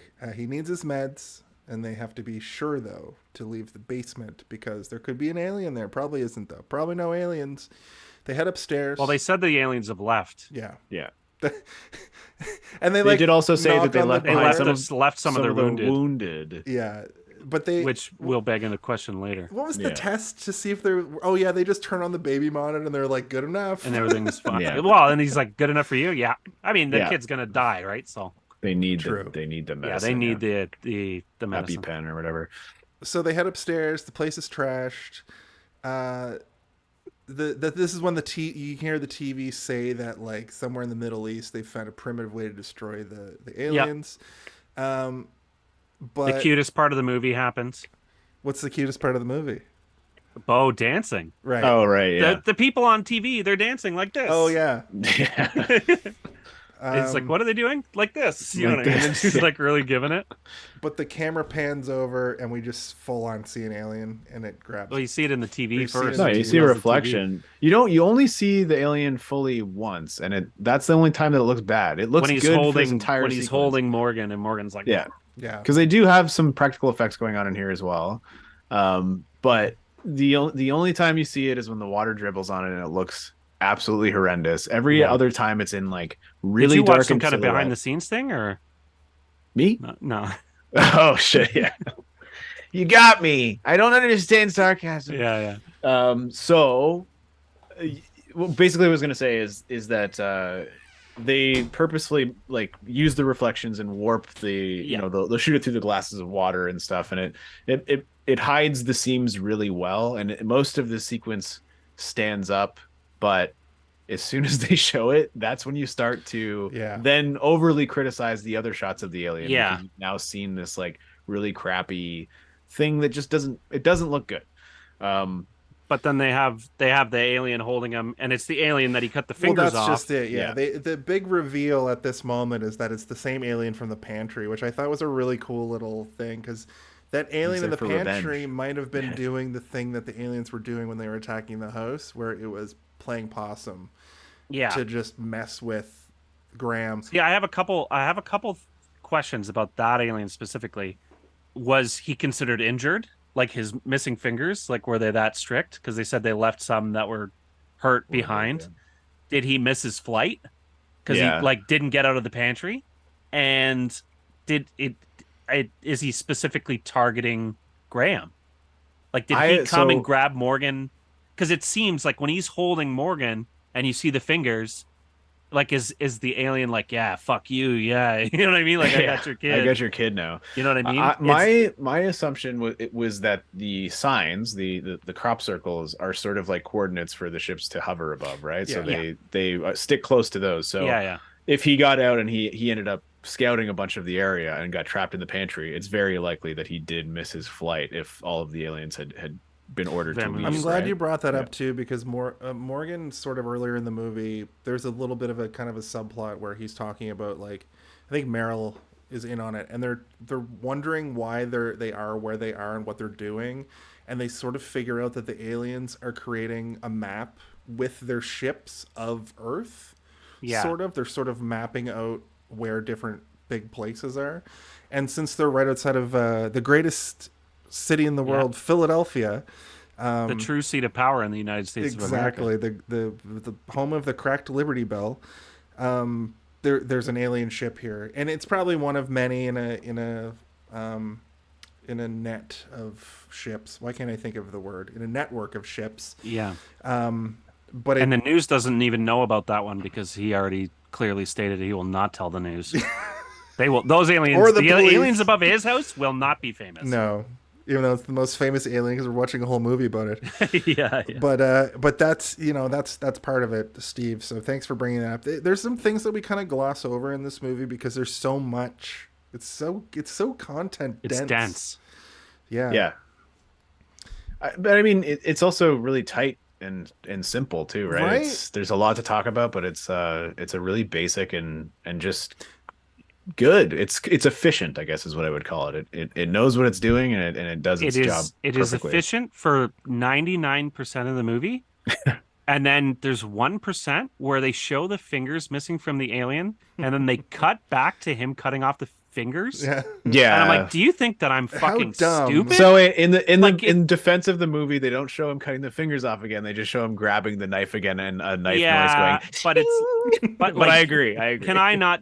You know what I mean? Like, yeah, his movies are supposed to be cryptic and like he presents them as like the thinking man's like crazy psychological twist, and it's I think at this point in his career he was still getting those studio notes, like people aren't going to remember that. Very people are these people to watch. Someone went to get popcorn while he cut the fingers off. It's like, how would anybody forget that happened? It's the craziest part in the movie. What you're saying is layered too, because we do get a final cutback to a shot of Colleen saying, "Swing away, moral." Like if he just kind of looked at Meryl and said, "Swing away, Meryl," and he saw the bat, would I have been like, why did he say that? Why the fuck? I don't understand. It's like some sort of synapses are firing in my head, but I can't understand what's happening in the movie. Anyway, this is when Meryl goes full fucking Ness from Earthbound and just starts wailing. Anytime we watch a movie, the alien doesn't put up much of a fight. No, the CGI is so much worse than I was expecting. Is a line that I wrote. Some water falls on him during this moment, and then it was the water after all. M. Night Shyamalan twist a Rooney. Yeah. And then the score crescendos during this moment, and it's so good. Like, it's just so triumphant. And this is where they defeat the alien. The alien gets blasted back into the Stone Age, and they take Morgan out onto the grass. Because as the alien was holding him, he's like, they talk about the poison throughout this whole movie too. There's this poison gas that these aliens secrete that's what's killing people. And then they take them or whatever. And then they take them. but it also kills you, and also they brutalize people. I mean, too. maybe it doesn't kill you. Maybe it just knocks you out and they take you and you're presumed dead. But yeah, this movie falls apart when you talk about it too much. I've learned through talking about it for 3 hours. It's not about the alien invasion. That's what we've learned. Yeah. Talking about this movie, it has nothing to do with the aliens. It's just a set piece for us to experience. Have a podcast. To experience Mel Gibson's and faith, Shyamalan loss was of like, faith. I make movies so people in 20 years can do podcasts about them, okay? They're gonna have these things called podcasts. But yeah, so then he survives because of the asthma attack. Yeah. And in case you forgot the finger, for the finger forgetters, he says, "This is why you have asthma." Yeah. Right. and then it's like, that's why you left the water.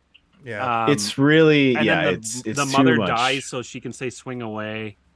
It's a little too much of Irving the Explainer, just kind of like shoving everything that we've just watched the movie. We know, like, if this was a TV show and we had to remember back 6 episodes, okay, I get it, but you don't need to. Yeah, the movie's only an hour and 40 minutes. Yeah.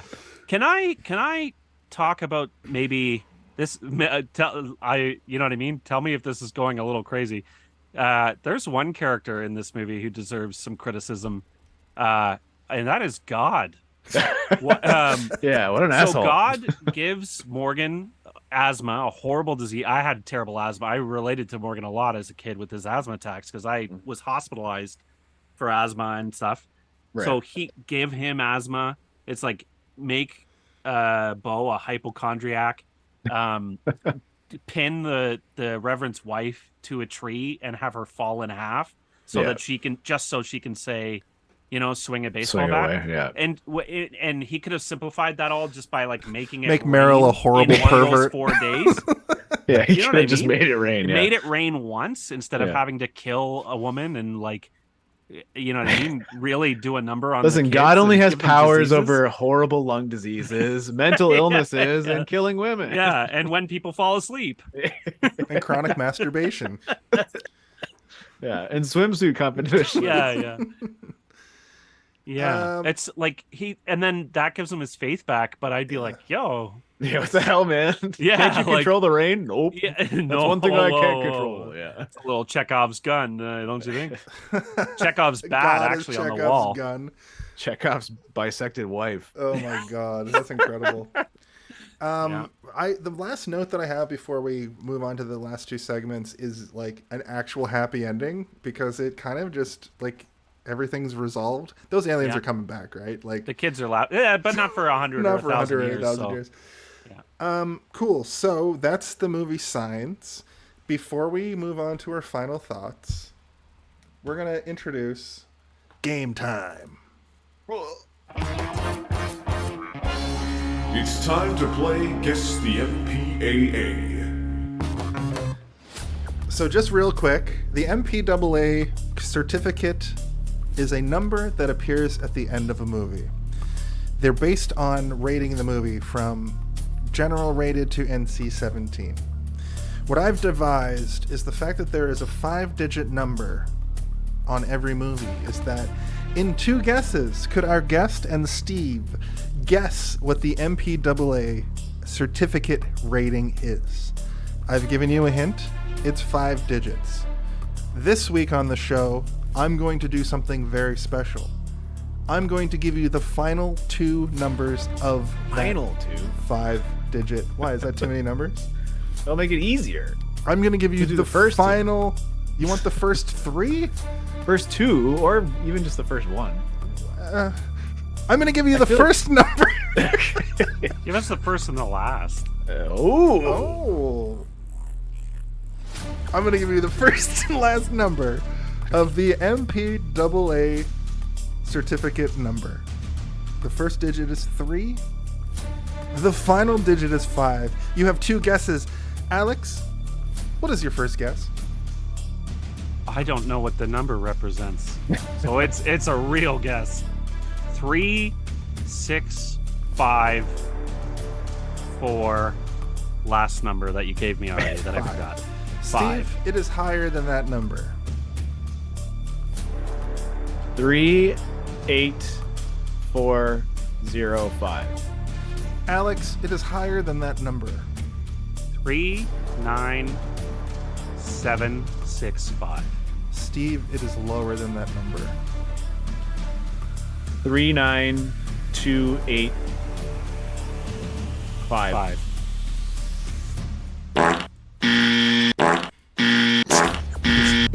Oh God, no! The button's broken. We only had a 1% chance of getting that. MPAA, everyone. The MPAA. Wow. Oh, why is You're it gonna have to playing stop. both at the same time? I thought it was You have to going to pause the other one. It would have closed like 35 fucking VLC players. The number was 39105. You guys played. You guys did an excellent game. You guys did a. A pocket audience. Jeez, this audience is so rude. Yeah. Wait a second. Oh God, Michael Myers is here. Damn it, he must have just ate a dog, Yeah. Yeah, he ate the dog. giving him indigestion. Thank you for humoring me. That game, I hope can evolve, but that's the best version Yeah. of it we've seen so far. Yeah, there you go. The guess 3 numbers game. It's so stupid. It's all I because think that if we do the first two, you give us the first two, and then it'll be easier for us to figure it out. Okay. Well, that's a really good. That's a really good. It's a really good idea. Okay, thanks. It's time for our final thoughts.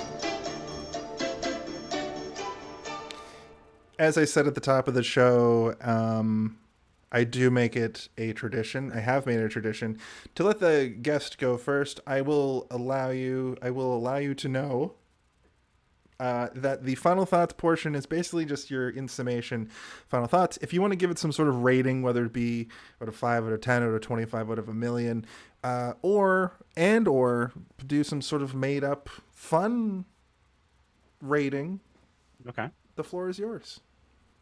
Okay. Love the movie. It's scarier than I remember. Before I watched it, I asked my wife, I'm like, hey, you want to watch Signs with me before the show? And she said, no, it's nighttime and it's too scary. And I thought, it's not that scary. It's My wife said suspenseful. that too.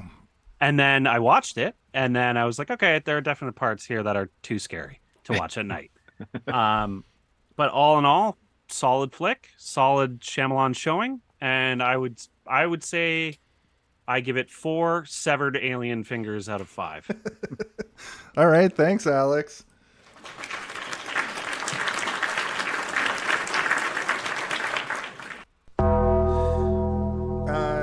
Steve, why don't you give us your final thoughts for the film Signs, starring Joaquin Phoenix and Mel Gibson, by the director M. Night Shyamalan? I think that this is kind of like peak Shyamalan. He does everything that we know and love from his best movies. I know this movie has a lot of criticisms that are involved with it. I don't know if those are necessarily all unwarranted, but I really enjoy this movie. It was a pretty large part of my introduction to starting to understand and appreciate film on like a different level. I wasn't just watching moving pictures anymore. I was actually sort of beginning to analyze and understand what theme was and what it meant to, have good cinematography versus kind of lazy and boring cinematography, and what kind of impact that can have on a film. So this movie is pretty important to me in terms of my evolution as a film watcher. And I think that it's probably pretty important to M. Night Shyamalan as part of his filmography and what we understand of him as a director. Jason, when you're laughing and I'm talking, I assume you're laughing at me, right? No. I just, Alex changes. He's laughing at me. Yeah, changes background. Like, oh, Alex just wanted this guy to be able to check things out. yeah. Sorry, Steve. I wasn't laughing at you. Yeah, he was laughing at beautiful women licking his toes. Damn it, you ruined my rating. Oh no. It's no longer a surprise.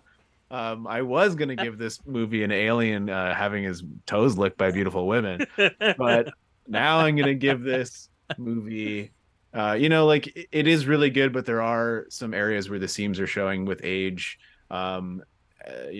especially in the terms of the CGI. So what I'm going to give this movie is a perfectly good woman, but she's bisected by a car. And you can see the seam. Thank you, Steve. As always, excellent final thought. Okay. My final thought, of course, goes like this. This movie was great. I'm glad I was in a place where I could truly enjoy it. And now I'm watching more movies and appreciating filmmaking a lot more. I think if I had watched this 20 years ago, I wouldn't have appreciated it like I did now. I feel like it's an important film in a lot of ways, and analyzing it's especially important. I think as a throwaway movie you just see, I don't think I would have appreciated it the same way you guys like went back and rewatched it and like it was part of your sort of zeitgeist growing up. I don't think that it would have been like that for me, so I'm glad I waited. It's sort of an M. Night Shyamalan movie with no real twist, but what it does do is reveal small things in a way that feels like a series of mini twists, which I was talking about throughout. Since I already knew the twist, I was able to focus more on the other stuff a lot more. Start to finish, I was captivated. I was legit startled by the early reveals of the aliens, since they were played like a horror reveal. They also don't really show the alien much like they do in like a horror movie, like monster movies, till much later. You finally get to see it and you're like, what the fuck? I do really think they should have gone practical or practical CGI mix for the final alien battle. I said it looked like shit in 2023, but you guys have sort of swayed me to realize that it looks fine, honestly. It looks kind of crappy. It still made me feel that sense of foreboding, and it's good that they used the CGI sparingly throughout the rest of the movie, but the direct shots of the alien did make me groan. Good cast, great score, well-made film. I give this a 4.3 out of 5. And if I was to give it a fun rating, I would say that it's a crop circle on a closed set. That you really want to just walk through and check it out. Yeah, check things out. So, okay. So that is our episode this week. What the fuck? I'm doing this, so I don't get why. We know we're not doing it. Yeah. They don't stop. They're having a great fucking time over there. Is that everything? That one guy sounds COVID. Whoa. Alex, do you have anything you want to promote or plug? No, just, as a 35-year-old, slightly overweight, bearded man, I know that my opinions about movies are very unique and important. So I'm just glad to have a platform, Yeah.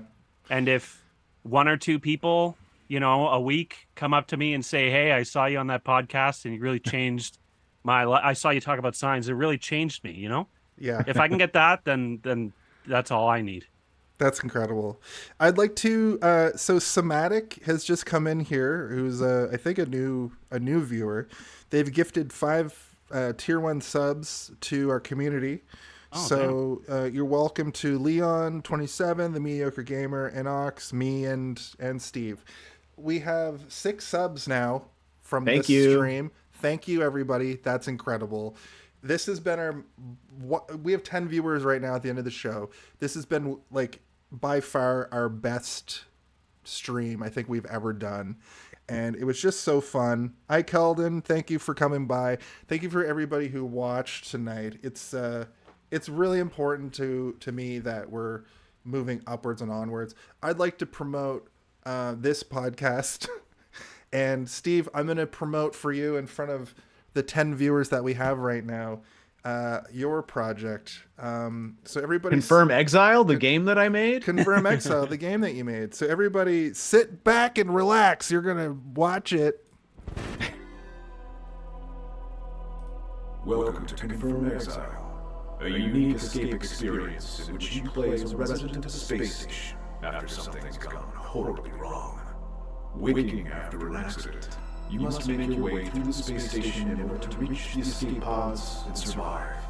Luckily, you have tools that will aid you in this seemingly impossible task.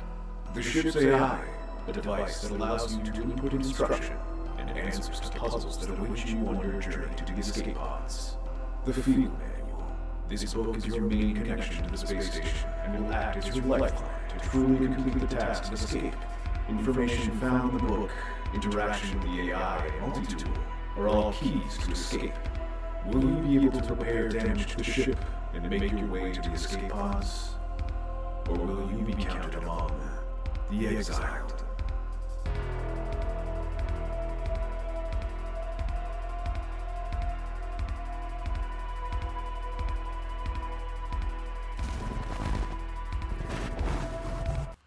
You can head over to Kickstarter.com and look up Confirm Exile if you want to know more about that project. Crandan says next level voice acting seems awesome, which I agree with. I think it's really cool. Also, I'd like to say that next week there will be no show. We are taking a brief break, but we'll be back after that for the conclusion of Close Encounters Month. And we have one question that we ask each and every week. And I think, Alex, would you like to ask that question? Hey, did you see this one?